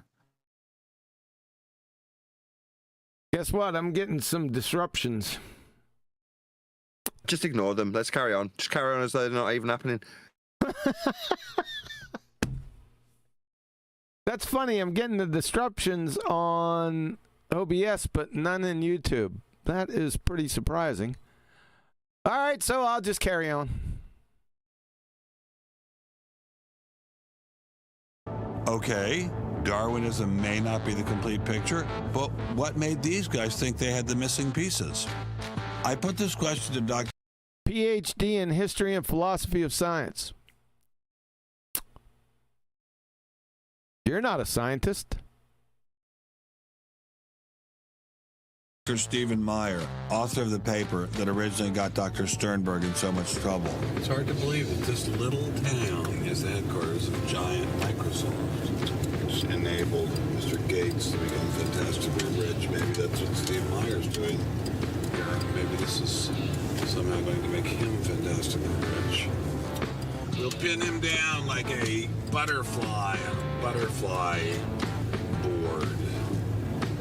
Butterfly on a killing board. All right, come on. Right. Darwin is also up straight ahead. Newton is buried in the geniuses corner at Westminster Abbey, right? That's correct. Yeah. Darwin is also buried in Westminster Abbey. Right, and so is Darwin. Right near. You got dumbass Darwin at what? No, this is. I didn't know that. Did you know that, Adam? That's got some significance. That's got some weight to it. Did you know they were buried in Westminster Abbey, Adam? Knew Newton was, but I didn't know about Darwin. Darwin, yeah. I didn't know that either. Learn something new every day. Can I just say that? Just a second. Can I just say that? You're going to anyway, aren't you? Bloody hellfire. Well, I was going to say that this is the same old rigmarole as always happens. They want to lean on Newton. Right, constantly lean on Newton, as if they even know or adhere to what he actually said, and use him to help prop up some other idiot. Newton was no idiot, but then they also want to wash their hands of Newton when they need Einstein, who was a liar. It's pathetic, isn't it? This is their pathetic world that they need. Just want to throw that in there. That's all. Right? And you're here in Redmond in a little building without a sign. Right? And you're obviously an incredibly smart guy, but how dare you challenge someone who's buried in the geniuses corner next to Newton at Westminster Abbey? Well, it may seem a little cheeky, but it's what scientists are supposed to do. When I was in Cambridge... No, scientists are not supposed to do that. No. No. This is the build. So in the first 4 minutes of the what do you call this, documentary or film? That first 4 minutes is to build up to this, where he's suggesting, well, who are you to challenge them? Like, because the idea is that they're so big and important. All that posturing earlier where you and Adam were pointing out that this is empty, meaningless responses like we get from the ballers. It reaches a point where this is really what they're leaning on. Well, who are you to challenge them? That's all it boils down to. Yeah, but that's not what science... And appeal to authority. Sorry. Appeal to authority fallacy, exactly. That's what the build-up was. That's what I was trying to get to, Brian. Thank you. Yes. Go back. Well, it may seem a little cheeky, but it's what... I get the point in terms of the science hit, but back then when I'm watching it, I wouldn't have been that nuanced or correct as we're doing here. But I think the point that's being made is, even if you just take it for investigating the discipline properly, that's kind of what they're saying. This is how you're supposed to do it. You don't just throw shit out and ignore it. So, whilst we may have an issue with the term he's using, the point he's making, I think, is still valid, that's been set up. Point who's making? That's being made here with regards to what Nathan just said in terms of the setup from the beginning, in terms of science. This is how you do science, yeah? Well, go back. You're going to have an issue with that term being used like that as to whether it is or it isn't. But he's talking in a much broader sense in terms of the critique, which is, like I said, doing the job properly and not ignoring Let's listen to what following some pre-held religious doctrine, be that based on Darwinism or Einsteinianism or whatever. Newton at Westminster Abbey. Well, it may seem a little cheeky, but it's what scientists are supposed to do. Scientists aren't supposed to do that. Scientists are supposed to use scientific method to validate or invalidate natural cause and effect relationships, Stephen. Can I just say that there's two things that are happening there. Number one is he's after leaning on Newton and on Darwin, but after selling the guy, you're a very, very intelligent man, but you are going against these really big heavyweights. Oh, so that's a contradiction. It's like, so you must be stupid if you're doing that. That's what it's like giving them a false compliment, right? In the first place, number one. And number two, neither Newton nor Darwin ever actually proved any of the things they were saying. I'm not talking about calculus. I'm talking about they never proved these things. Whatever they said, and they are not saying they claimed to prove them or they claimed they could prove them. I'm just saying they didn't prove any of these things. So technically, they're not heavyweights, are they? No, and they're not scientists either. When I was in Cambridge, one of my supervisors... Well, now, drop Cambridge down there. Okay, boy, that sounds pretty important. Often advised us to beware the sound of one hand clapping. No, beware of pseudoscience. That's what you should beware of, Stephen. Which was a way of saying if there's an argument on one side, there's bound to be an argument on the other. They're worried about arguments.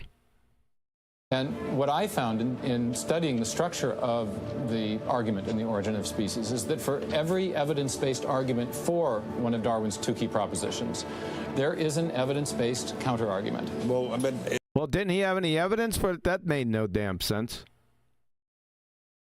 That didn't make any sense, Stephen. Is it a debate? I mean, there's just you and a couple of other guys in a dinky little office downtown, say on one side, and there's the faculties of all the great universities of the world on the other side. Speaking with a great uniform and authoritative voice. Right. Yeah. Well, in any case. How about speaking with some scientific evidence? How about with that? Yeah, they're so caught up on it being a debate when it isn't a debate at all. It's like... that's the problem. They're spitting space monkeys. In case the debate really isn't going to be settled by... There is no debate. Well, how does Flatsy know that and you don't? What's that supposed to mean?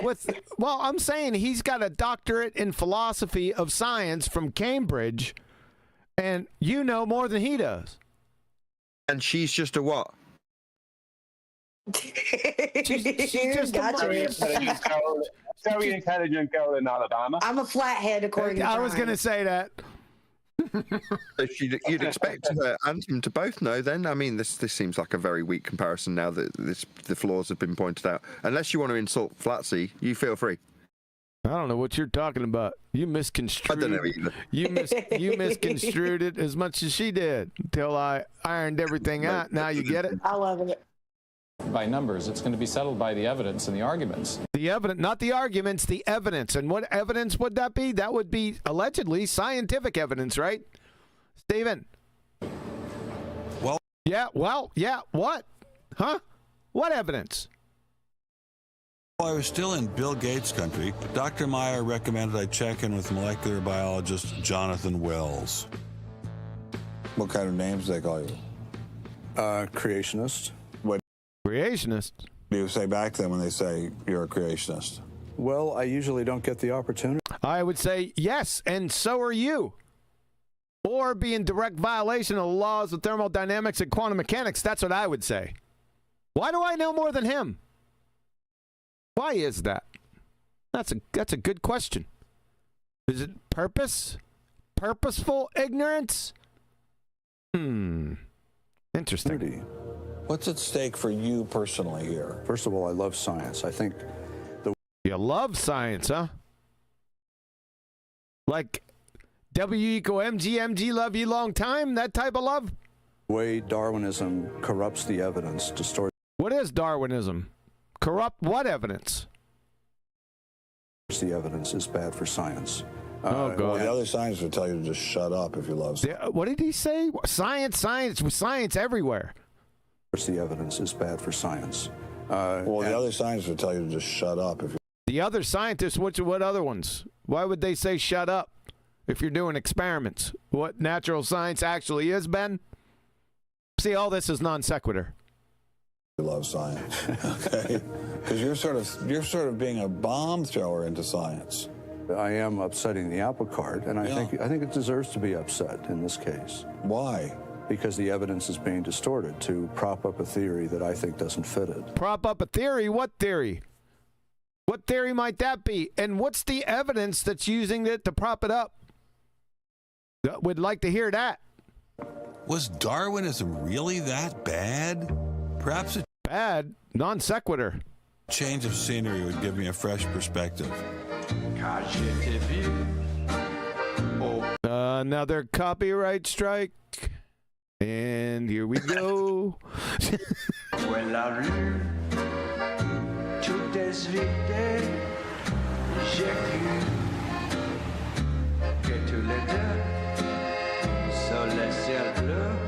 I never been to Paris. Is it as romantic as they say it is? Yeah, it's almost as nice as London. Yeah. It's slightly less stabby than London, but a lot smellier. Lower standards in public places. That's true. That's spot on. A lot less stabby, but it's also just as muggy. Yeah, I never been to Paris. Golden statues. Yeah. That's the thing that when you drive, you do notice them in London as well, but I especially notice them in Paris. There's giant golden statues. And they are beautiful. The whole place is beautiful, actually. Paris, beautiful. Go ahead, Irish. I know you're jealous. There's nothing in Ireland like this. Yeah, there is. Oh, Dublin. Exactly. Yeah, well, maybe not the same as Paris, but no, Paris has actually got a high crime rate and higher crime rate than London and murder rates. So no, Paris is pretty bad. Does anyone understand a single word that he's saying? I didn't understand a single word. It's not because he's Irish either. I understood that, and I would say incorrect. Well, maybe correct, but you're catching up very fast, Brian. Yes, you can do anything.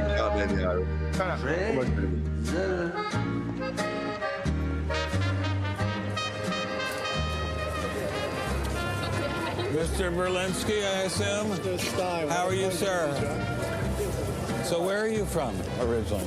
I was born in New York. Yes. Spent 31 years in Manhattan. Yes. And I spent a lot of time in California, too. And tell me all the various universities where you studied or taught.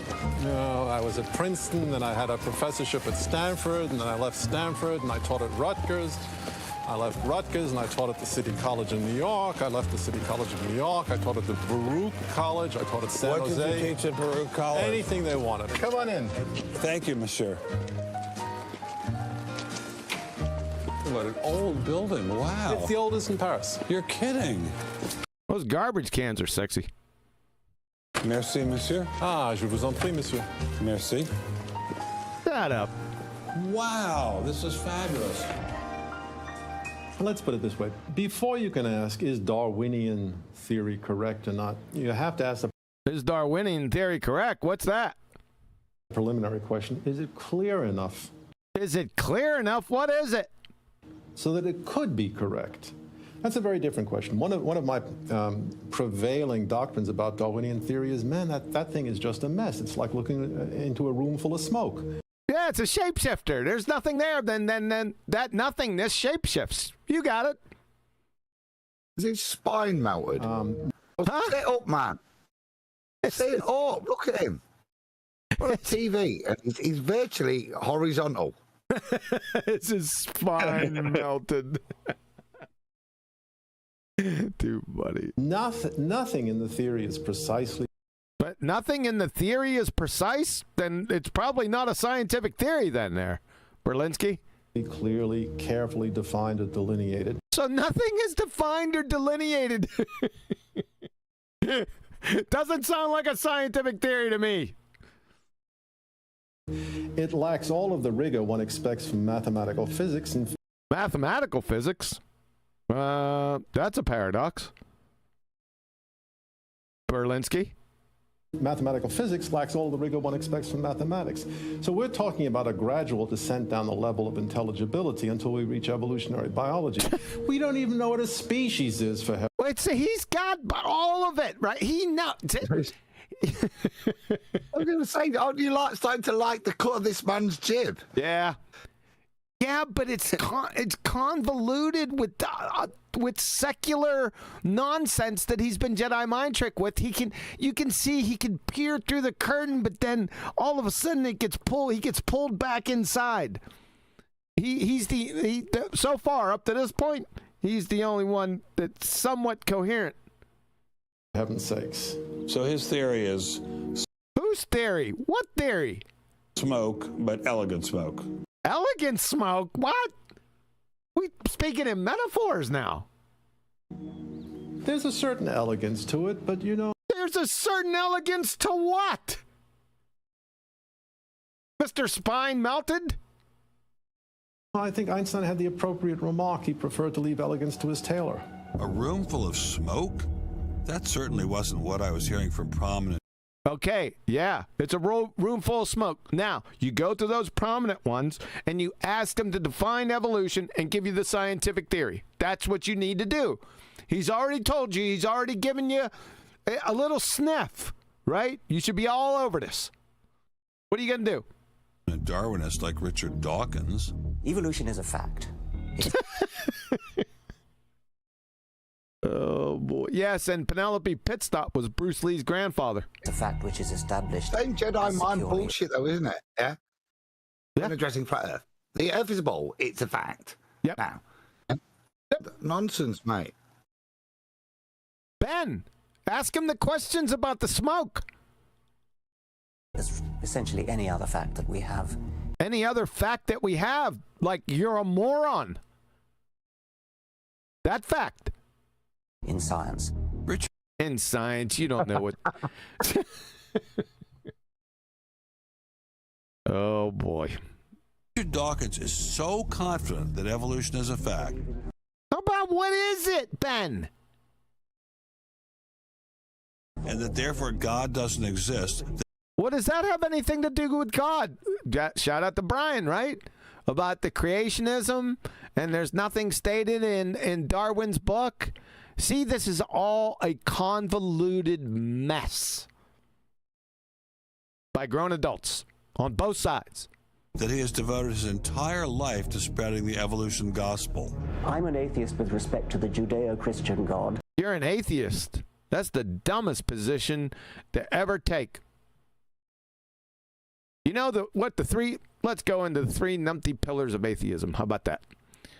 Where are you? Why you pull out? He's an atheist with respect to the Judeo-Christian God. So Buddha's all right. He has the three numpty pillars of atheism. Number one, something can come from nothing naturally. Number two, ink, paper, and glue molecules can author technical instruction manuals and blueprints. This is DNA. This is ribose, nucleobases, activated phosphates. We can make proteins that one too. Doesn't matter. Number three, directly violate the laws of thermodynamics, quantum mechanics, and common sense. Richard Dawkins, Dick, have you ever heard of Werner Heisenberg, pioneer of quantum mechanics? When he said, the first gulp from the glass of natural science will turn you into an atheist. But at the bottom of the glass, God is waiting for you. He was an actual scientist, unlike you, you doofus. Because there is not a shred of evidence in favor of... Not a shred of evidence in favor of what? The Judeo-Christian God. Judeo-Christian God? What's that have to do with evolution? It is completely right to say that since the evidence for evolution is so absolutely, totally overwhelming. Yeah, the mountains and... It's totally a ball. Totally a ball. Why? We got... Yeah, because why? Because the amount of evidence, it's just overwhelming. Sir, the amount of evidence for something we haven't defined at all is just, there's mountains of it. Nobody who looks at it could possibly doubt that if they were sane. It's still not over, right? This is supposed to be an intelligent man, a man that comes out with, I'm an atheist with respect to. Yeah, that's pretty stupid. I'll tell you what, Richard, we'll get our popcorn out. Can you define atheism? We'd like to hear that, too. Look at booger eater. And not stupid. So the only... what was that? Let's go back at it. We're going to have a J on that. The evidence for evolution is so absolutely, totally overwhelming. That's amazing. Nobody who looks at it could possibly doubt that if they were sane. If they were sane. And not stupid. There you go. So, if they were sane and not stupid, you can't come out of this without looking at fairy tale idiot evolution that's not been defined and look at the evidence that hasn't been established and to come out and say that it's not a fact. That's what he just said. Ben, what about that smoke? Remember that? So the only remaining possibility is that they're ignorant, and most people. Oh, they must be stupid then. People who don't believe in evolution are indeed ignorant. Don't believe in evolution? Yeah, we don't accept without evidence evolution. We don't accept evolution at all because it's not defined.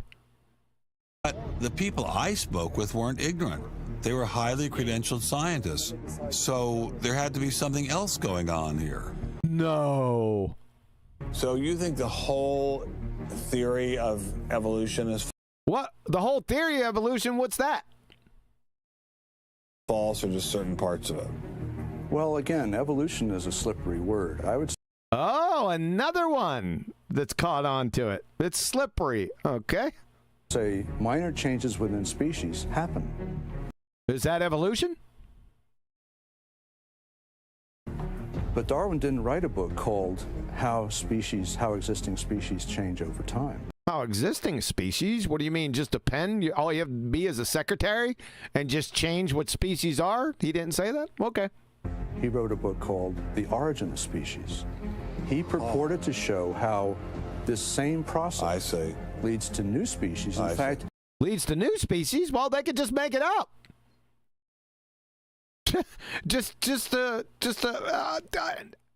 Somebody with an acumen as a collator or a secretary, they could just use their pen. Every species. And the evidence for that grand claim is, in my opinion, almost totally lacking. How does Darwin or Darwinism say life began? Well, he didn't know, and in fact, nobody knows. So, we know. Why don't you know? Darwinism, strictly defined, starts after the origin of life. Oh, does it? So it starts after the origin of life. That's very interesting. Hold on. I'm going to tell you about the origin of life. Yeah. I'm just going to need you to give me life first. Dubzansky. Really?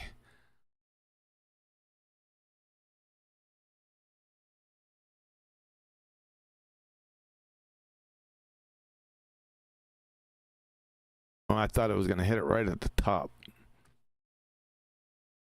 Patient.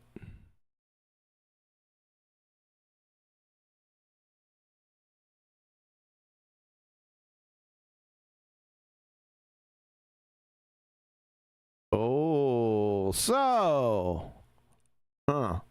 Darwin said that evolution, whatever that is, started after life, right? From the father of 20th century evolution theory, modern synthesis.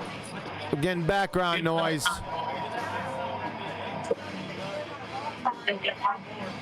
Flat C. Flat C.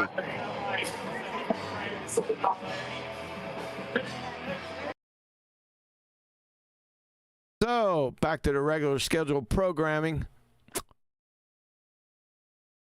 Darwin said that evolution, whatever that is, starts after life. From the father of 20th century evolution theory, modern synthesis guy. That was debunked before, but I digress. Theodosius Dobzhansky, geneticist and evolutionary biologist from 1967. In the most prestigious journal, science journal of the time in the entire friggin' world, Science. Evolution comprises all the stages of the development of the universe, the cosmic, biological, and human or cultural developments. Attempts to restrict the concept of evolution to biology are gratuitous. That's not the part I was looking for. This is. Life is a product of the evolution of inorganic nature. Right there, baby. And man is a product of the evolution of life. This is before life. Huh.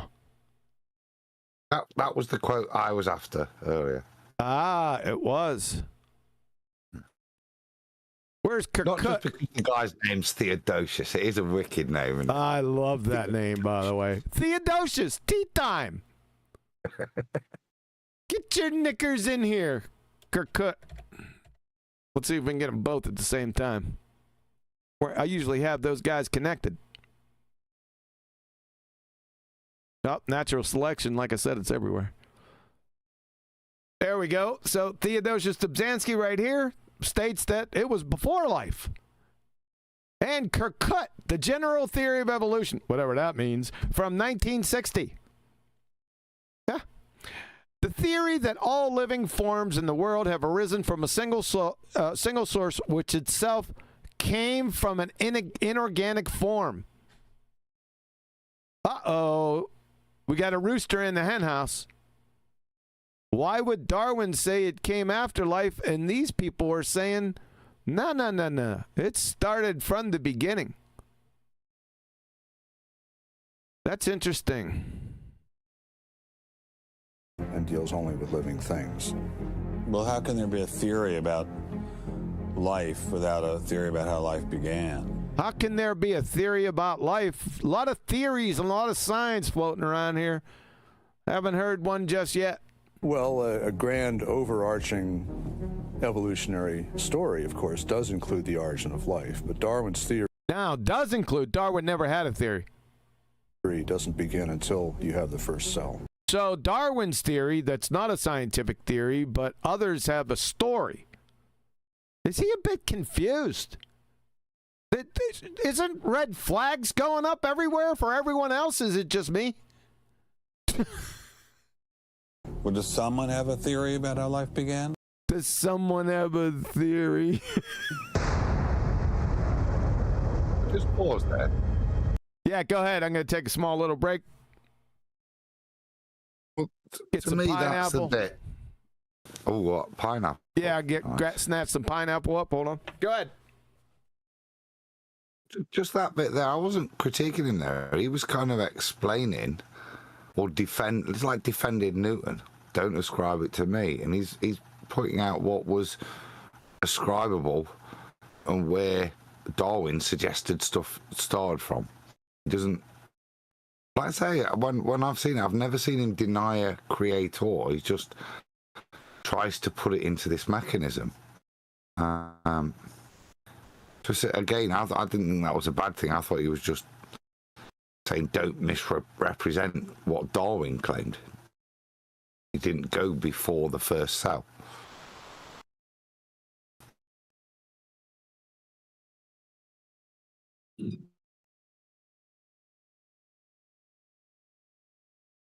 Yeah, that's absolutely correct.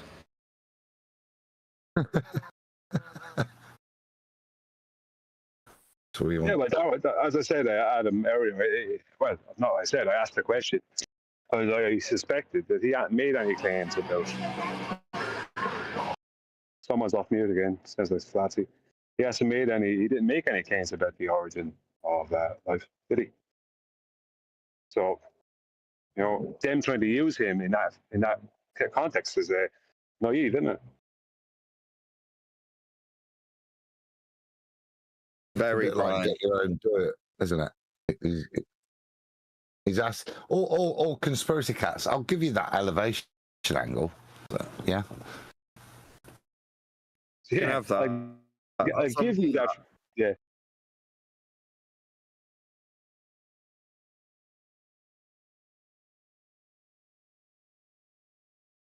What's he what are you doing? You're cutting this pineapple.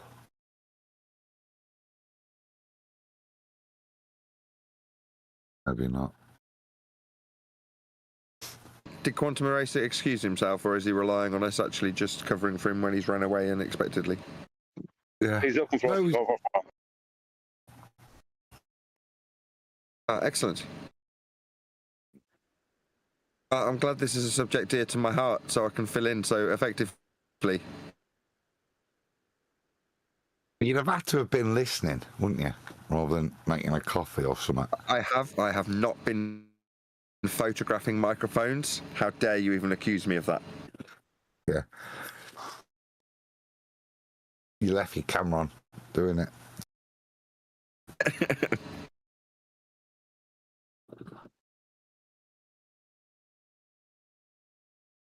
You might as well a couple of mics if he's gone to cut pineapple.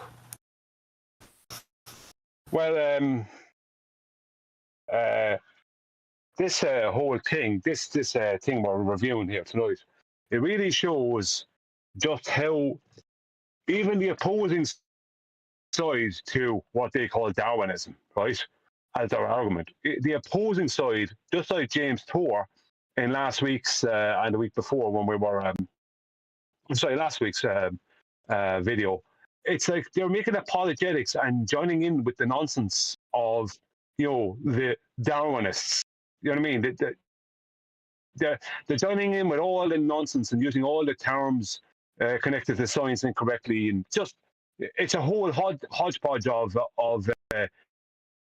towing down to the greater universities and what they state. It's like, just have a backbone, tell them they're idiots, point out how they're idiots, demonstrate it, point out where they're wrong, where they don't have any evidence, and you want to claim to have evidence, tell them to come up with a scientific hypothesis, a correct one, and see if they can, prove or disprove their position. It's that simple.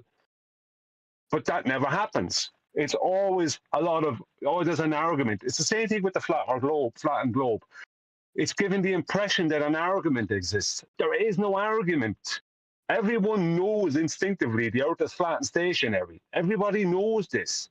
It's just that they don't. The world has been put in a position where they want to, where they're being told that it's something else, and they're told all these reasons why it is, and they don't want to address the fact that these reasons actually amount to nothing. So they want to just keep on stating that there's an argument.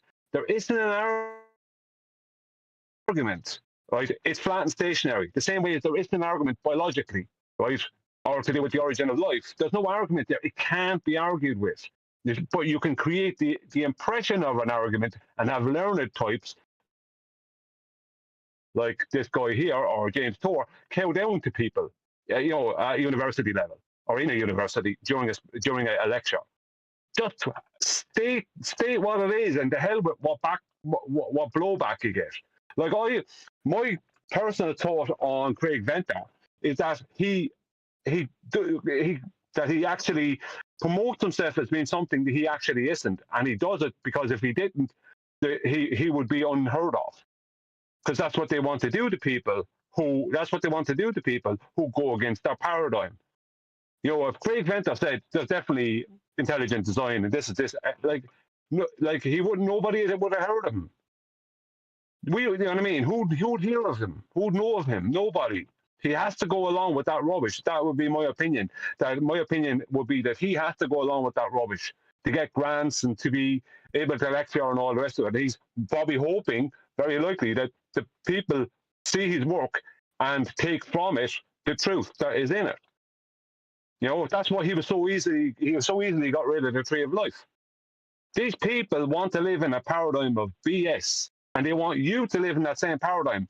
You don't have to live in that paradigm. They can believe that rubbish if they want. You don't have to hold beliefs. You can know things. Is Kiwi back yet? Yes.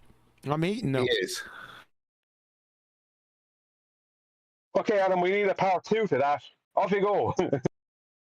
Well, the only bit I'd add is this is 20 years ago, this. Probably since then, creationism has been started to be taught in schools, hasn't it, and stuff. So I think as they put it in its historical context as well. I'm not too critical.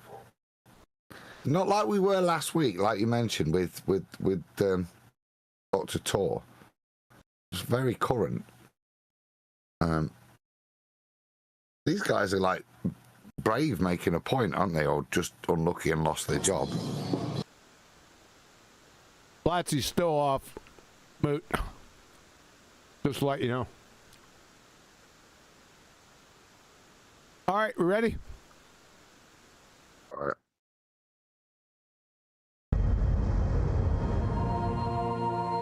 This is the story of a Yeah, it's a story. That's the problem, and this is some bullshit right there. Small planet in space called Earth. For a typical Darwinian explanation of how life originated, Dr. Wells directed me toward this documentary. The chemical elements essential. Now, that made no sense. That's contradictory. 1 second. Did anyone catch that? What Dr. Wells said? What did Dr. Wells say? What I had chemical elements essential. He told Ben specifically that Darwinism had nothing to do with life's beginnings.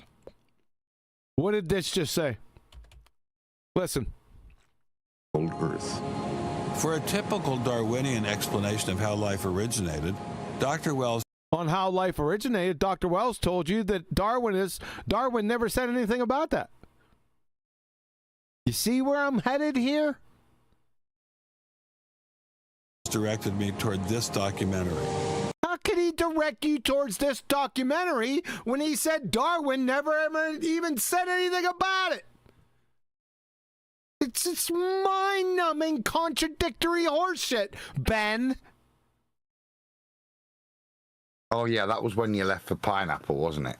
The only starting at a single cell point, yeah. Okay, I'm back in the game. Yeah, back in the game now? Everyone catch on? The chemical elements essential for life. Hydrogen, oxygen. Where'd you get the chemical elements? You have no chemical elements without a knower. Carbon, and nitrogen were now in place. Now in place? I don't think so. What was needed was a way of combining them. This sounds a bit Carl Sagan.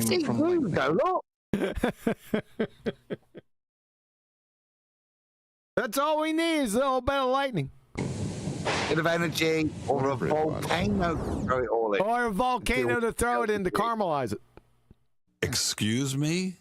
Whatever it was, energy managed to arrange these chemical ingredients in just the right way. Whatever it was? I was hoping for something a little more scientific. You think? You finally got there. What about the first 33 minutes, ironically, of this video? Now you're all of a sudden interested in scientific evidence. Huh.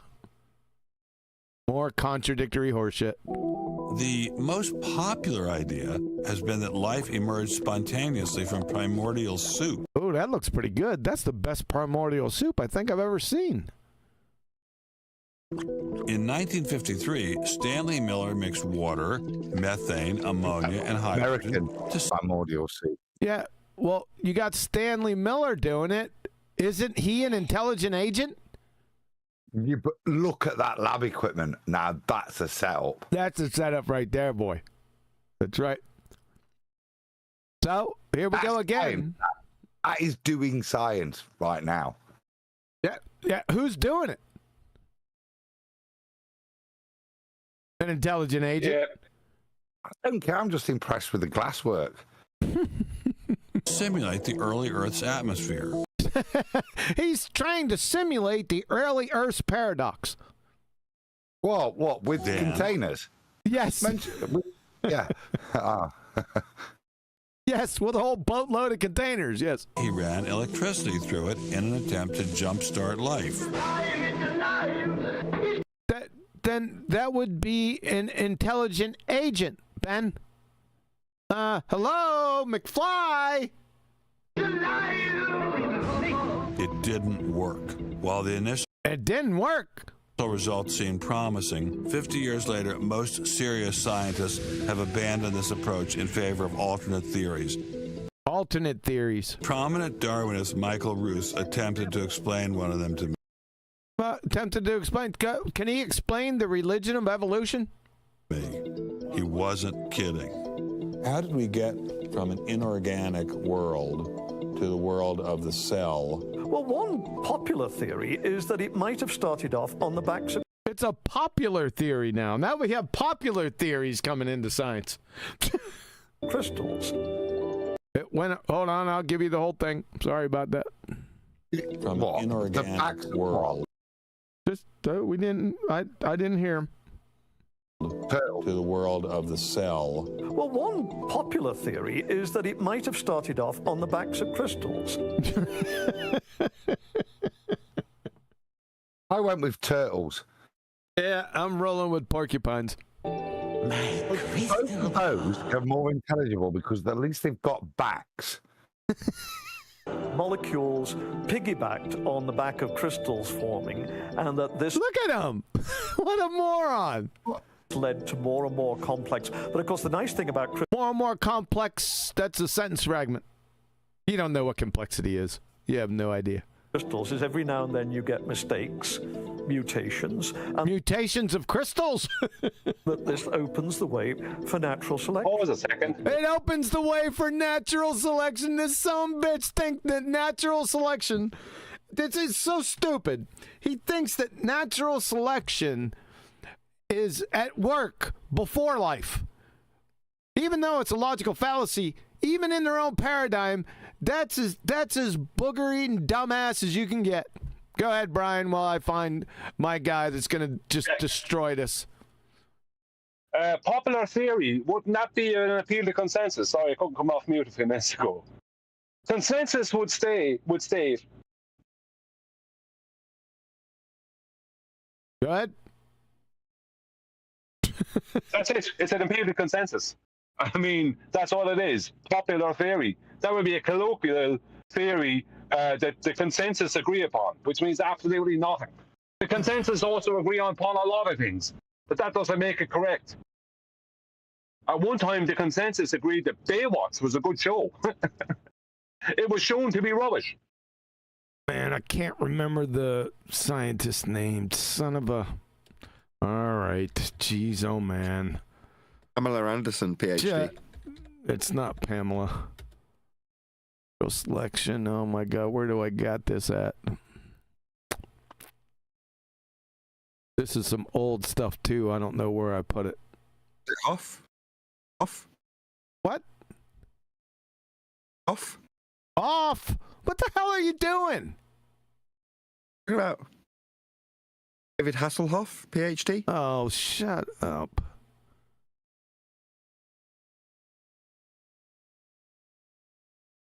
Don't hassle the Hoff.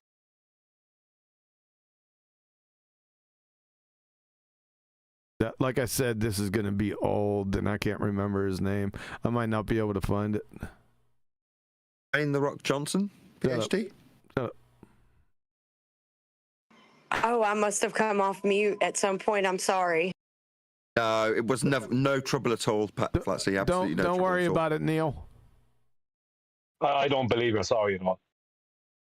I am sorry. I just realized that I was, when we were about to get to a place to go take the kids to eat, that I was on server mute, and I was like, uh-oh.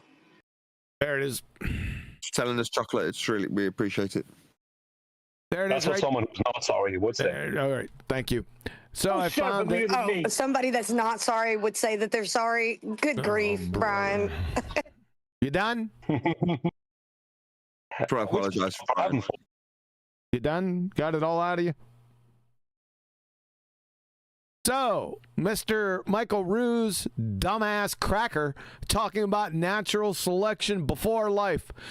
Christian D. Duvet, PhD biochemistry, Nobel laureate. Theories of prebiotic natural selection need information, which implies they have to presuppose what is to be explained in the first place. Begging the question, back to Theodosius Dobzhansky. Prebiological natural selection is a contradiction in terms, you frigging glue sniffer. Rose. Yep. You. Like you're just a booger eater, aren't you? No one's gonna catch on that, right? I bust your ass, dumbass. But at one point there was not a living thing. Yeah. And then there was a living thing. How did that happen? Well, that's just I just told you. He just told you. And I don't see any reason why you shouldn't go from very simple to more and more complex to very simple, like you. Like your dumbass, because you can't get any more simple than that. You need to go back to Romper Room. Or are you Captain Kangaroo? More and more I don't either, but I don't know how you get from mud to a living cell. Mud? Where'd you get mud? That's my question. Yes, well, I've told you. I think it was on the... He told you it's back of crystals. Try one more time. On the backs of crystals. On the backs of crystals is at least one hypothesis. He thinks that's a hypothesis. He told you, just give him this miracle so he can go off that. he thinks life began on the backs of crystals is a scientific hypothesis. That's so stupid. Yep. He's a bugger eater. Yep. It fell. Intro to third grade general science. So that's your theory, and you think that is more likely and less far-fetched than... No, that's not his theory. That's not his theory, Ben. He said hypothesis. Do you think hypotheses are theories, Ben?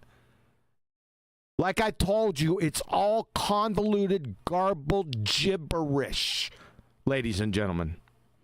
From both sides. I wouldn't put Ben Stein's money on Dr. Roos's joyriding crystals, but it did make joyriding crystals. Me wonder, what were the chances of life arising on its own? It's been speculated that probably there would have to be a minimum of about 250 proteins to provide minimal life. 250 proteins?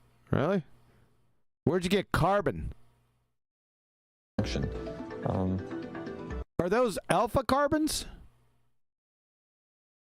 If that's really true, then I think it's almost inconceivable that life could... No, not almost inconceivable. It's a belly-laughing fiasco, sir. Happen in some simple step-by-step. No, that's stupid. Okay, so the simplest form of life requires at least 250 proteins to function. What's so difficult about that? Welcome to the Casino of Life. Who wants to spin for a chance to win? Oh, sure. I'll give it a shot. What do I win? They're going to play the probability game here. Ladies and gentlemen, this is the probability is 0. The ball-tard, evo-tard, booger-eating IQs. It's 0. There's no probability in here.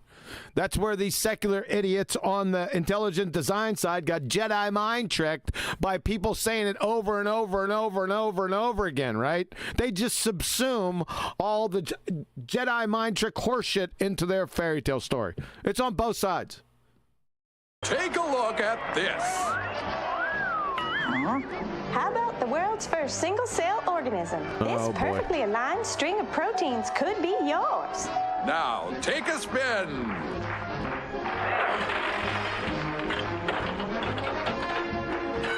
I won.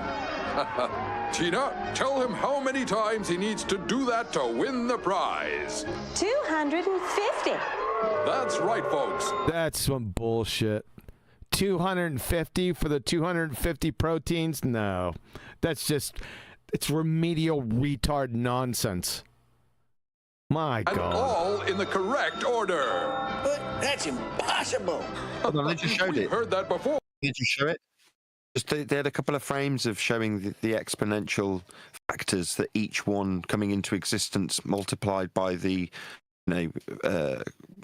probability of the next one. with the last one and then the next one. You know, while they're saying it's 250 or whatever, the stupidly low number they just gave, in reality, it would be a number so big you could never fit it on any page ever. Do you know what I mean? Yes, like Dr. James Tour did on the last episode. Yep. So this is pretty clumsy. I don't know who put this together, but they're friggin' idiots. Haven't we, Richard? Come on, Mother Nature, do your thing. You stupid machine! I hate you! That was pretty stupid. We're talking about something that's staggeringly improbable. Roughly 1 in a trillion. Let all of life choose a million, a trillion. The number is essentially zero. Not essentially zero. It's zero. To choose the ones that work. So, in the game of life, it looks as if the house always wins. Luckily, some serious scientific minds have figured out a way to beat the odds. What are the serious scientific minds? Directed panspermia. Well, that's kicking the can down the road. This is like, I'm like, it's like talking to my sister's kids. When faced with the overwhelming problem of the origin of life. Say again? Dawkins. Say again? Hold on. Speak up. Just press play. All right. I said, isn't that Nobel Dawkins? Prize winner. Oh, just press play and then start talking again. Makes perfect sense. Now, do you want to talk or do you want me to press play?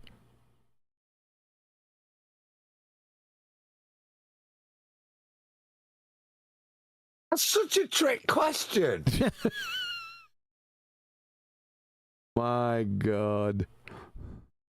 Francis Crick proposed this theory, that life was seeded. Francis Crick never proposed a scientific theory in his life. You're a liar. Or we could just put it up on Hanlon's razor like this whole movie has been so far. Don't attribute a malice what can be explained by complete and utter stupidity, Ben. On Earth, which basically means aliens did it. Well, where'd the aliens come from? Like I said, you're kicking the can down the road. What created the aliens? Idiots. Crystals? Aliens? I thought we were talking about science. Right, that's right. That's what you're talking about. Science. What is that, by the way, Ben? If you wouldn't mind. Not science fiction. We don't know. We don't know what? What caused life to arise? Yes, we did. I know her. Because you had to have information. You of all people would have to know that. So I don't know what's going on there. Are you just ignorant? Are you playing ignorant? Or are you just a dumbass cracker? Did it arise by a purely undirected process? What arise from purely undirected process? Or did it arise by some kind of intelligent guidance or design? And what are we talking about? Rules of science are. What are the rules? Get ready to mark these down. There comes the rules of science. Did everyone grab their pen and paper? Probably not. Are being applied to actually foreclose one of the two possible answers to that very fundamental. Is there two possible answers? You sure about that? What are the two possible answers? Basic and important question. So the rules of science say we will consider any. The rules of science say what? Citation. I'd like to see that. I've never seen the rules of science. New subject matter for me. Possibility except one that is guided. Exactly. No matter how life began, on the backs of crystals or in the test tube of some intelligent designer, everyone agrees it started with a single cell. But what is a cell? Let me ask you a question. Yeah. Darwin. Oh, God. Oh, God, we got Mr. Melted Spine in here. He was at least semi-coherent. The Origin of Species in 1859. Published it in 1859. That's not the whole title. What's the whole title? Anyone?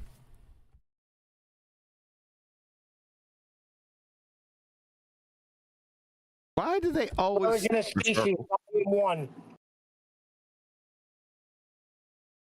Is it The Origin of Species? On the origin of species by means of natural selection, logical fallacy, or whatever the hell that's supposed to mean, or the preservation of favored races in the struggle for life. Wow. What does that mean? That means he's a racist. I'll tell you what, he wouldn't make it a second over a politics server. I think you get permabanned. That's what I'm looking at. Come on, stop with your 2 times shit. Wrote The Origin of Species in 1859, published it in 1859. He had an idea of the cell as being quite simple, correct? Yeah, everybody did. Okay. If he thought of the cell as being a Buick, what is the cell now in terms of its complexity by comparison? A galaxy. If Darwin thought a cell was, say, a mud hut, what do we now know that a cell is? More complicated than a Saturn V. So what is in a cell as far as we know now? A world that Darwin never could have imagined. I needed someone who could give me a glimpse into this world. So we went to molecular biologist Doug Axe. Think of a cell as being a nanofactory, a factory where, on a very small scale, digital instructions are being used to make the components of the factory. It's over. Digital. I say that this is reasonable, isn't it? This is perfectly acceptable description, isn't it? Yes. Okay. But it's the end of the whole. They should end the movie right here. It's all over. I was going to say it's game over for the opposing side. Yep. Yeah. As soon as it said digital, or show nature making something digital. You only got 2 choices there, Sunshines. Here we have the famous DNA double helix. You can see the 2 helical strands that are intertwined and wind around. I'm sorry. No, the word that gets me is not digital. I couldn't go off me a technical. It's instructions. Thanks. On each other and on the outside of the molecule. This is the material that stores all of our genetic information. In higher life. Information? Where is that? That's the problem. It's information. That's where you got a problem, buddy. This will be the equivalent. No, he doesn't have a problem. Everyone else has a problem but him. Of something like a gigabyte of information stored in the molecules that form the individual chromosomes. Where is it at? Can you show it to us? All packed within the nucleus, which is a tiny fraction of the entire cell size. So what does DNA do? Well, the information in DNA ends up providing the information for sequencing the amino acids to make protein. We have information in a 1-dimensional form that provides the information for a 3-dimensional form.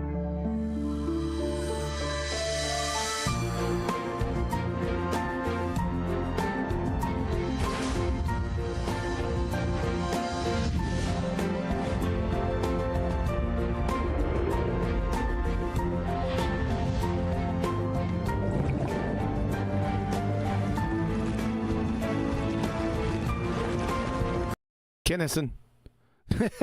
Recognize that anywhere.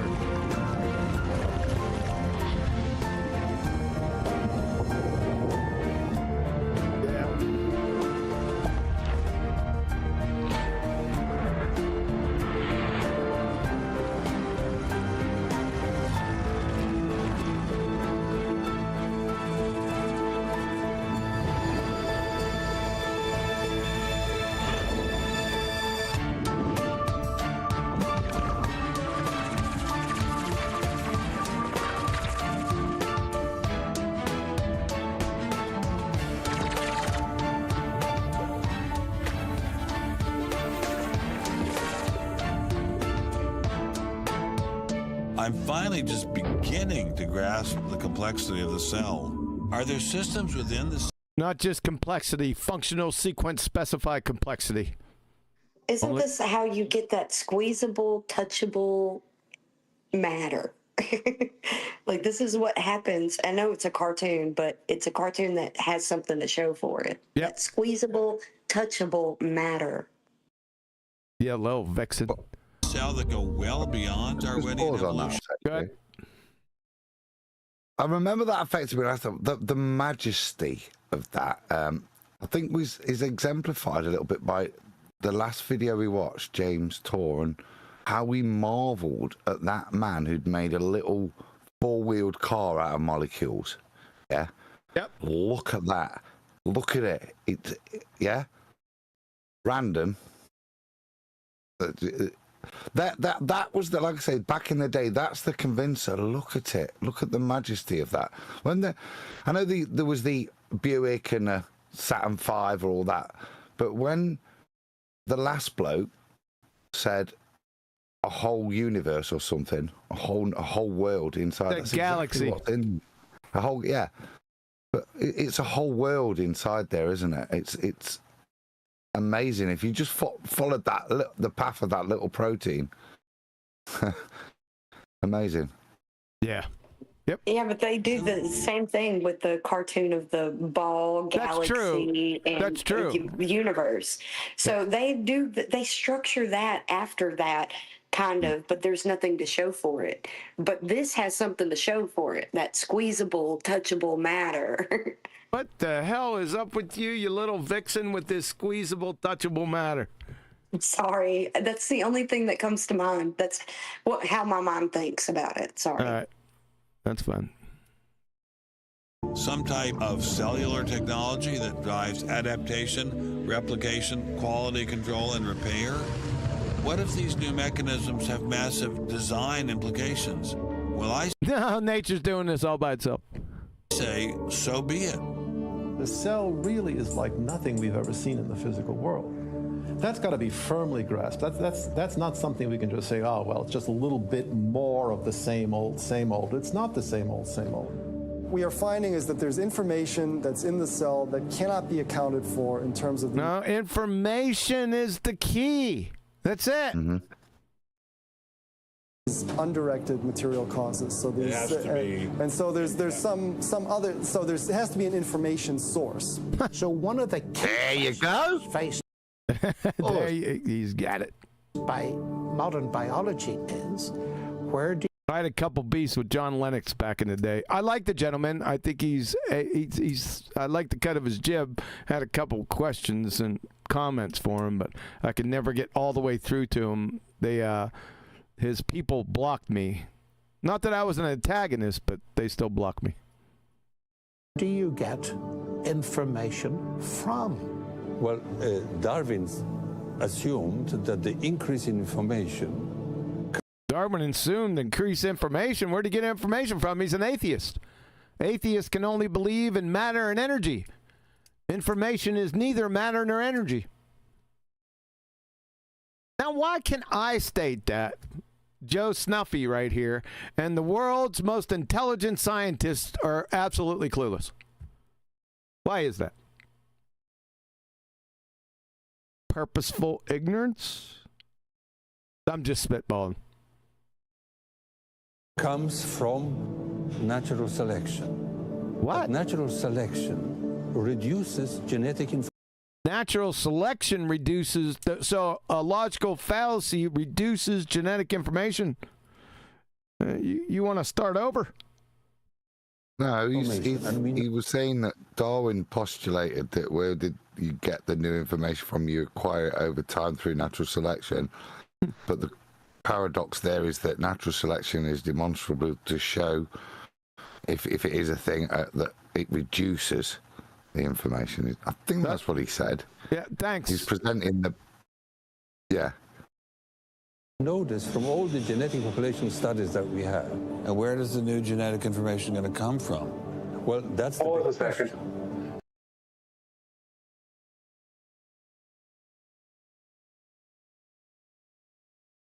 Yeah? That's it. Oh. So when we find information in the DNA molecule, the most likely explanation is that it too had an intelligent source. I mean, most likely, is that a probability thing that you're going with there, Stephen Meyer? Most likely, there's only two choices. Either nature put the information in there, nature, dumbass nature. Information only comes from intelligent agency, Stephen Meyer. Why do I have to tell you that? We need engineering principles to understand these systems, okay? I mean, it's only because of our advancements in nanotechnology that we can even begin to appreciate these systems. But using intelligent design didn't seem to stop the scientists I spoke with, so why all the controversy? Suppose we find, simply as a matter of fact, that our scientific inquiries point in one direction. Which is that there is an intelligent creator. Why should we eliminate that from discussion? Streng verboten? How come? Why? Streng verboten. Very good. What does streng verboten mean? Strongly forbidden. Strongly forbidden. You've got two possible hypotheses. You've got... No, you don't.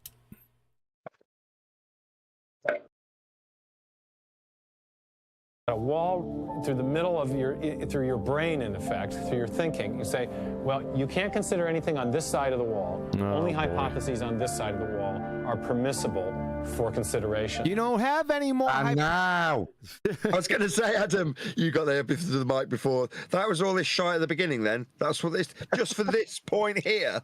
Oh my God, was it worth the 3.5 minutes at the beginning? Yeah. See, the problem is we've got roosters in the hen house on the quote-unquote good guy side who don't know their ass from a pipe wrench either. That's the problem. So you got two dumbasses in the ring, and they're both dumbasses. That's the problem. This is a fiasco. What about academic freedom? I mean, can't we just talk about this? What's the talk about? Their reply is that science is not a democratic process. Oh, really? They wouldn't know what science was if it climbed up the arse and started kicking footballs wrapped in Carolina Reaper lace concertina wire, sir.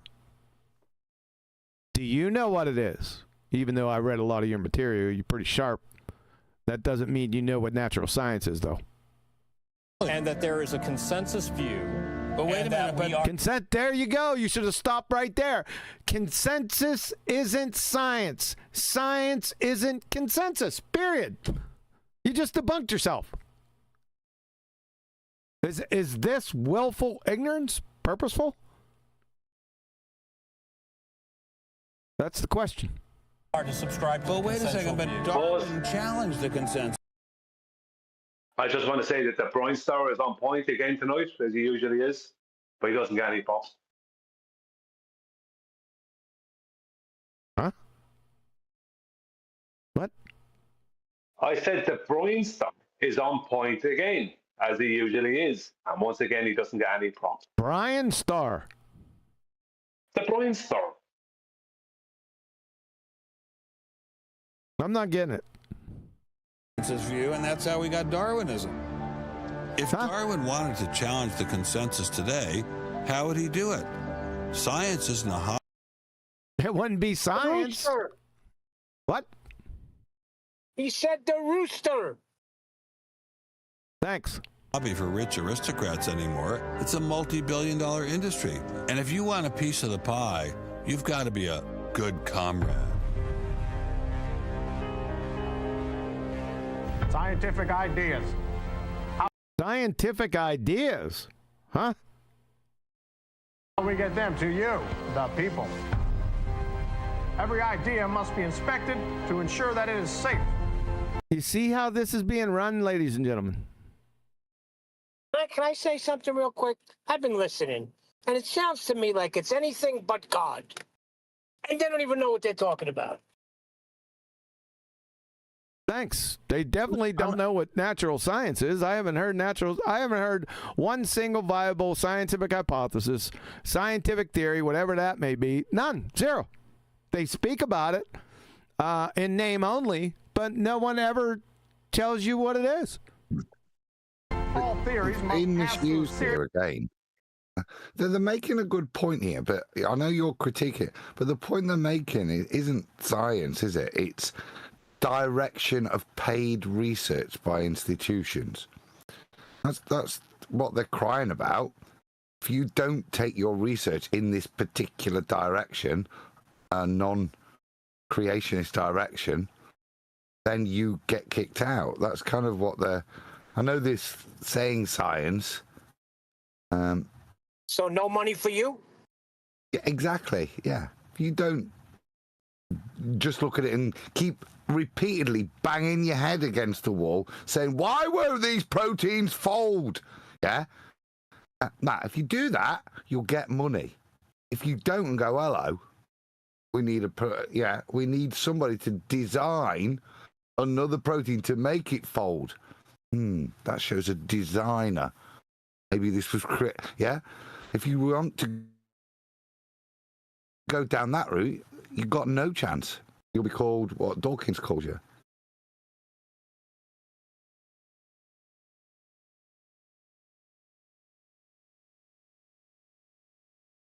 Series of checkpoints. First, the Academy. Getting a controversial theory through the Academy can be dangerous. What's a controversial theory? As soon as you hear controversial theory, then it's not a scientific theory. Few people know this. Yeah, like if rocks, then water boils. Yes. Yeah. That's pretty. It's controversial versus empirical, right? So if it's empirical, there's nothing controversial about it. It's kind of done and dusted. Yep. Whereas if it's controversial, it's like, well, how can we make it be controversial? Well, we're still debating about it. Not if it's science, you're not. Correct. Souter. He uncovered a targeted campaign led by individuals within the Smithsonian and the National Center for Science Education to destroy Dr. Sternberg's credibility. If you want peer reviews, if you want to be published, if you want to go to respected institutions, the core view does not tolerate dissent. There's kind of this is the way it is, and anybody who's a dissenter should be squashed. Are you going to be on my side if I let you up? Sure, Chick, sure. I'm on your side. Just let me up. I'll do anything you say. Souter isn't the only one who has witnessed the Academy's tactics. Journalist Larry Witham has seen similar behavior during his 25 years of covering the evolution controversy. Once you're thick in science, you can't question the paradigm. Once you're thick in science, once you're thick in pseudoscience, you can't question the paradigm. But if you want stop. Yeah. Once you're deep in these academic institutions where your livelihood is dependent, you have to cook. Yes, if you want to be elected to high positions, if you want to get awards as a promoter of public education of science, you can't question the paradigm. People cannot be trusted to form their own opinions. This business about open-mindedness is nonsense. Why is the scientific establishment so afraid of free speech? Because they're not scientists? That was simple. There is this fear that if one aspect of the theory is closely scrutinized, there's one aspect of a theory is closely scrutinized. Richard Steinberg doesn't know what a scientific theory is. I can smell a curtain about to be lifted. Yeah. Going to be an unraveling. Who are you? Oh, I am the great and powerful Wizard of Oz. That's another copyright strike. I interviewed dozens and dozens of scientists, and I don't think you have. When they're amongst each other or talking to a journalist who they trust, they'll speak about, it's incredibly complex, or molecular biology is in a crisis. But publicly, they can't say that. He's right. Wakey demonstrated that, right, with that woman. And when she thought he was part of academia, he was free and felt quite casual about decrying her version of a reification fallacy with the globe, until she found out that he wasn't an academic, and then she was quite put out. You remember? So he's right. Mm-hmm.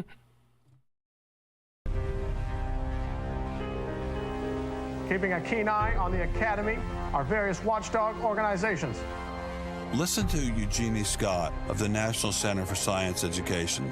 The NCSE has been at the heart of virtually every evolution controversy over the past 25 years, vigorously defending the Darwinian gospel. We have had a lot of business, unfortunately, at NCSE in the last few years, because virtually every state in which science education standards has come up for consideration has had a big fight about the coverage of evolution in them.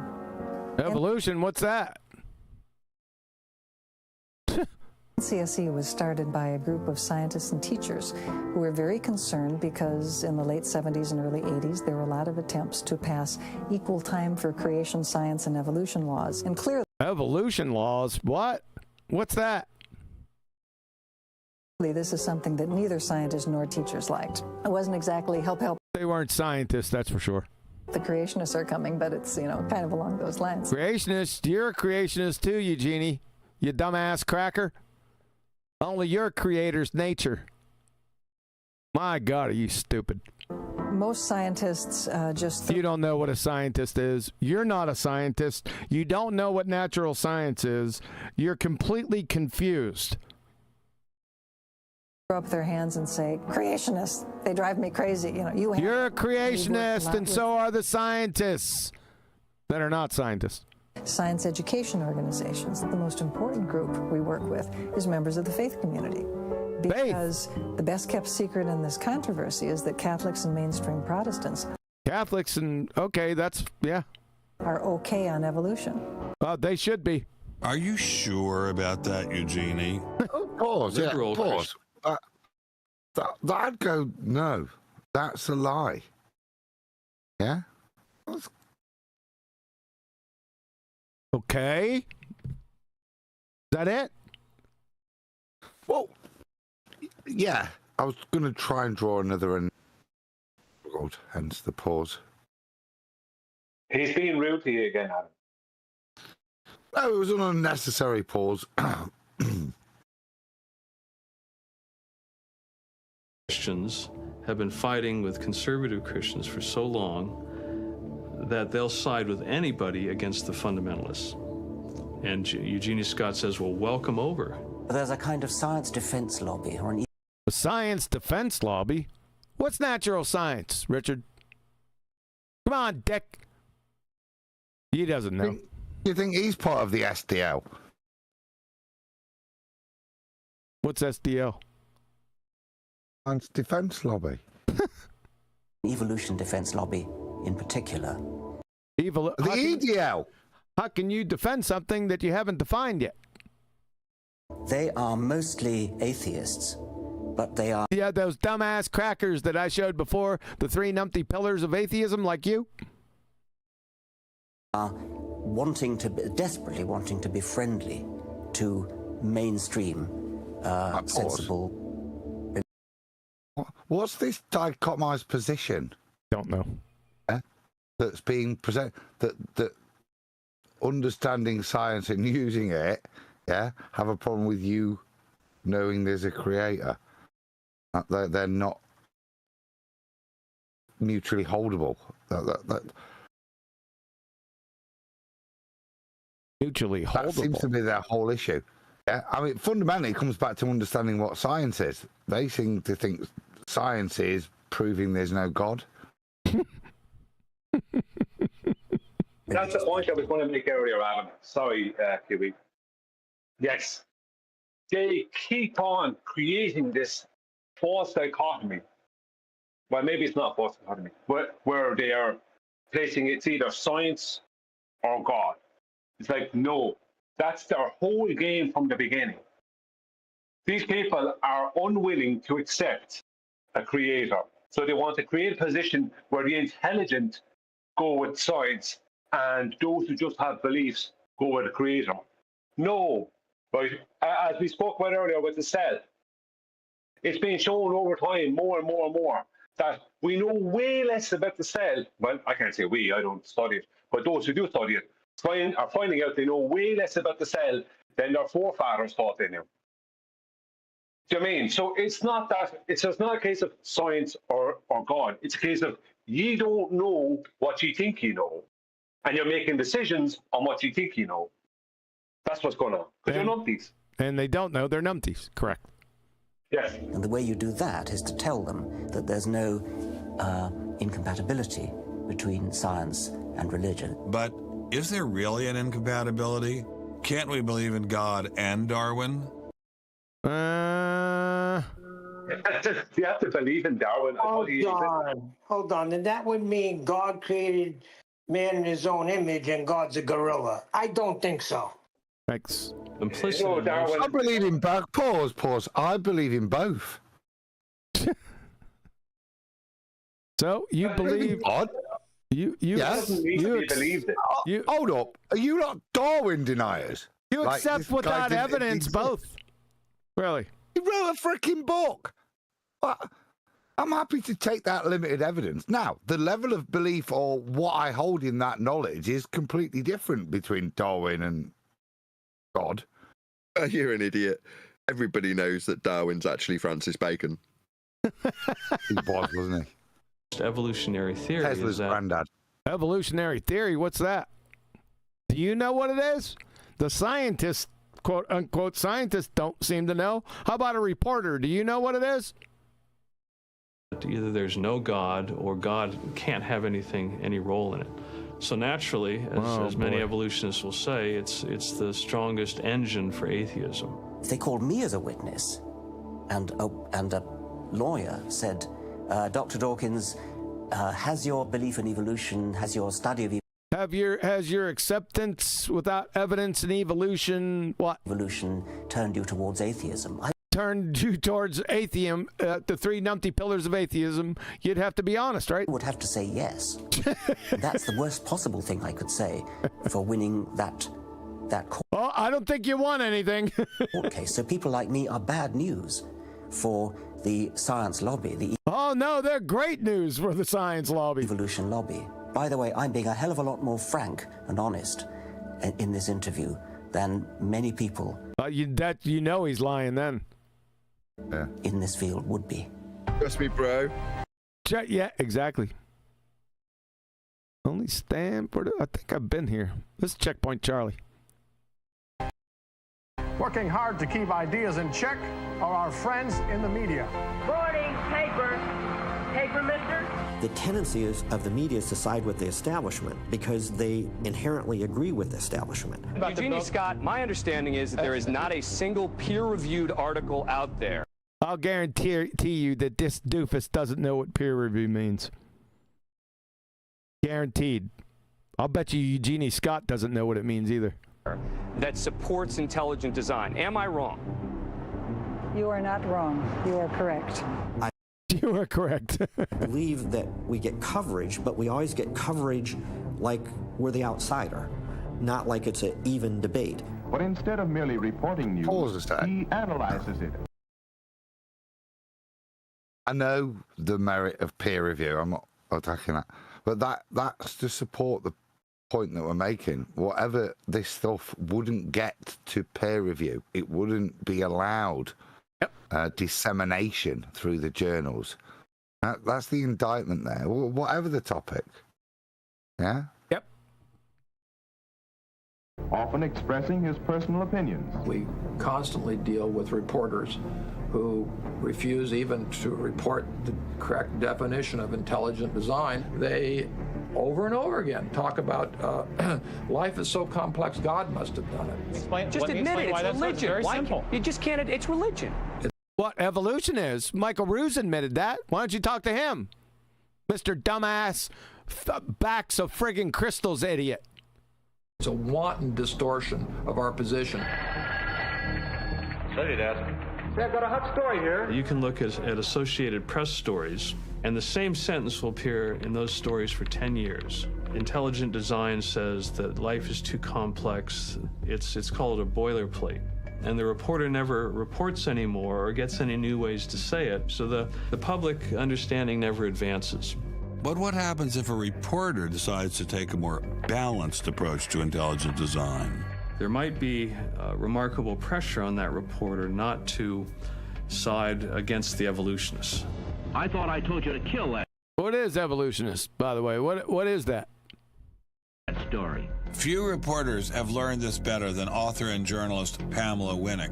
When she refused to take sides in an article she wrote about intelligent design, the Darwinists found a new favorite target. Number one, I wasn't Christian, I was Jewish.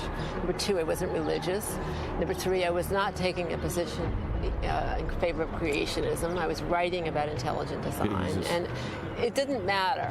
After I wrote that one piece, everything I wrote on the subject was scrutinized. There were hate letters coming into the newspaper. If you give any credence to it whatsoever, which means just writing about it, you are just finished as a journalist. Other journalists we spoke with told similar stories, but didn't dare appear on camera. And now, the presses are ready to roll. When all other checkpoints fail, there is always the courts.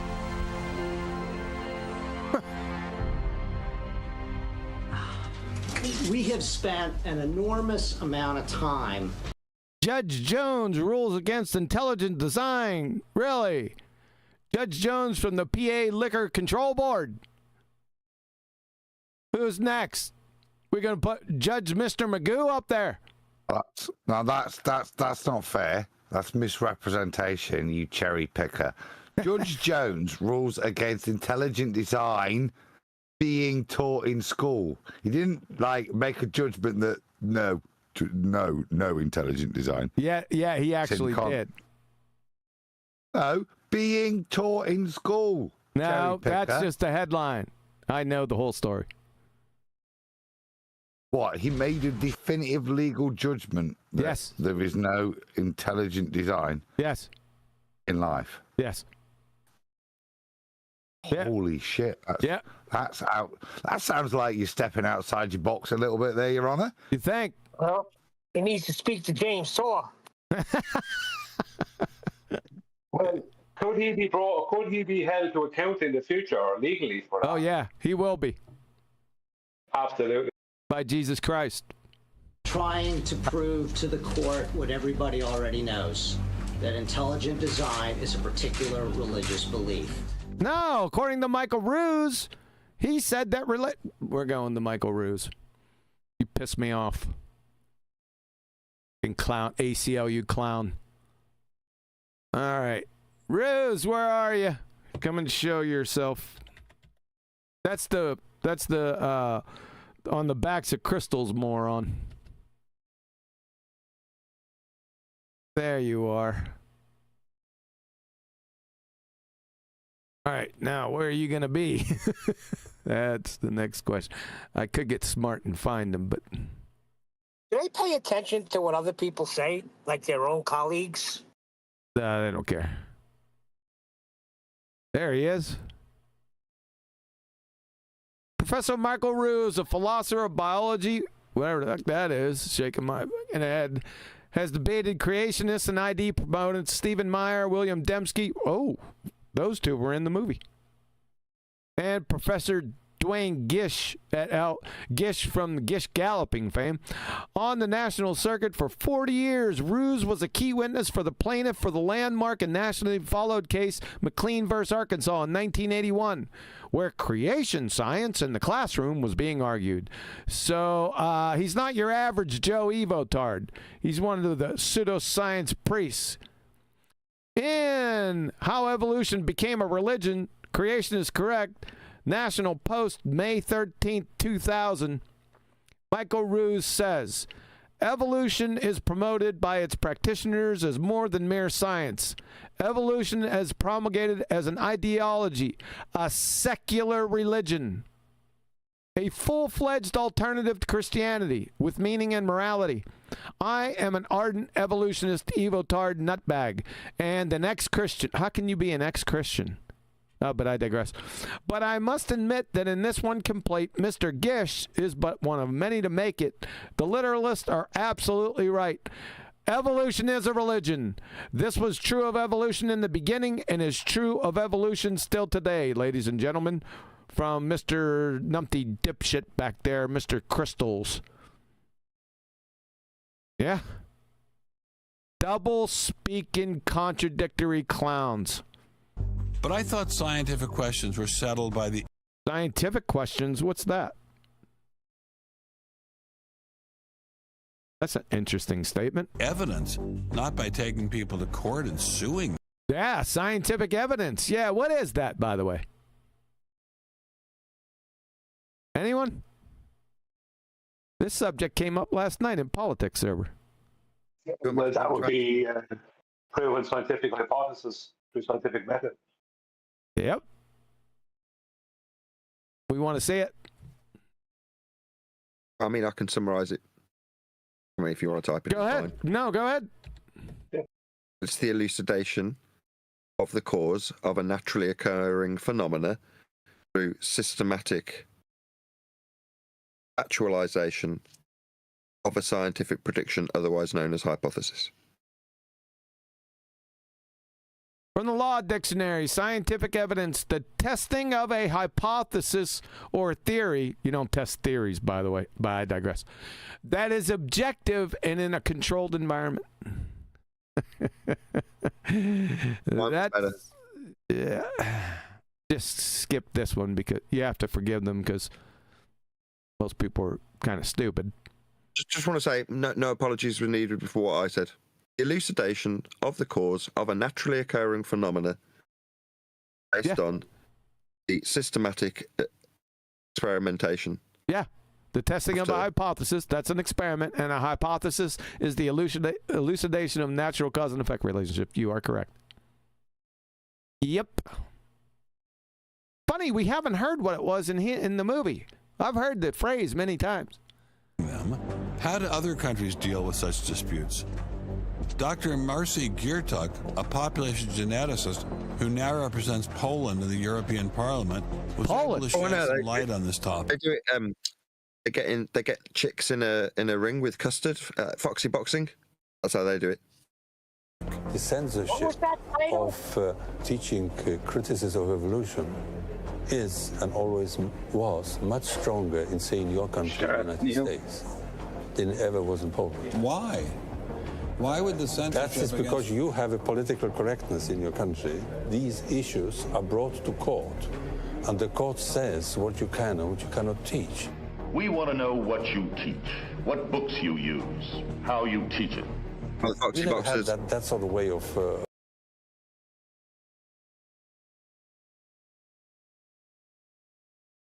Guess what? Super chat? Nah, it's it for today. We got a super chat? I thought we did very well there. We got a super chat that wasn't Retro Bill. Great discussion of the evidence. Jeez, oh man. Super chat. Who's doing it? I am. Retro Bill. Well, Booger's not with me. I'm kind of on my way home for it. I might get through with this maybe sometime this week. Let me try it one more time. Super chat.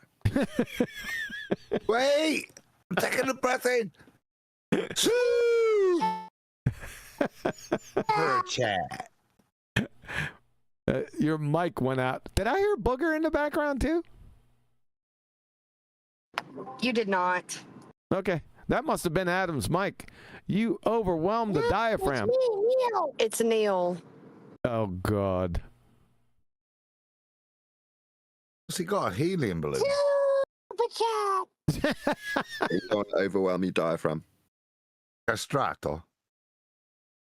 Yeah. Thanks a lot, Retro Bill. He said, great discussion of the evidence, lads. Yep. Appreciate it. Guess what, Nathan? To do the do. Yeah, do the do, Brape. Yeah, do it. Do the do. Fair enough.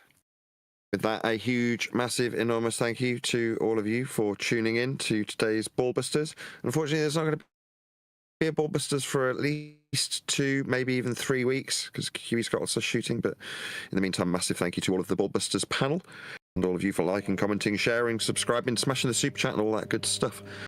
Obviously, a massive thank you to Quantum Eraser himself. I've been Nathan Oakley, and we will see you all in the next Ballbusters.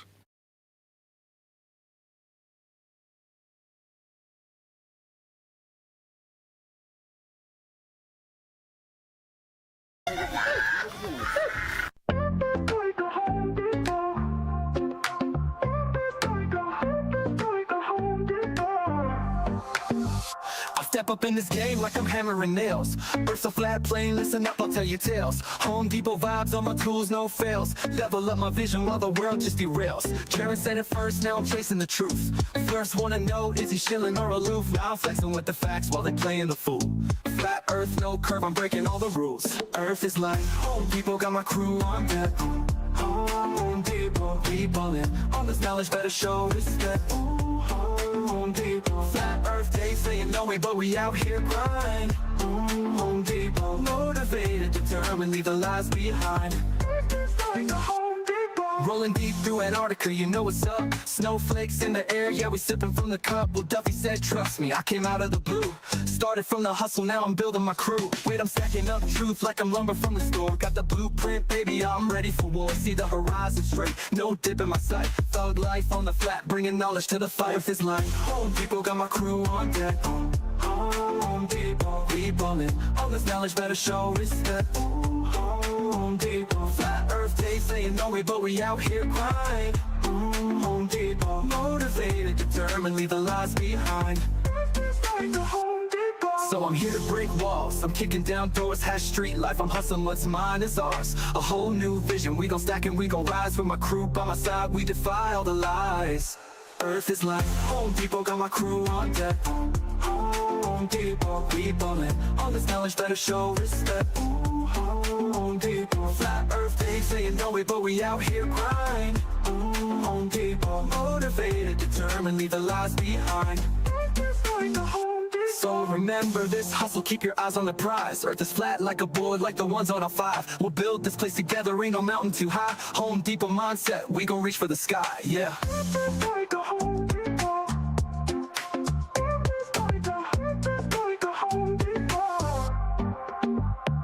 So remember this hustle, keep your eyes on the prize. Earth is flat like a board, like the ones on our 5. We'll build this place together, ain't no mountain too high. Home Depot mindset, we gon' reach for the sky, yeah. Home Depot.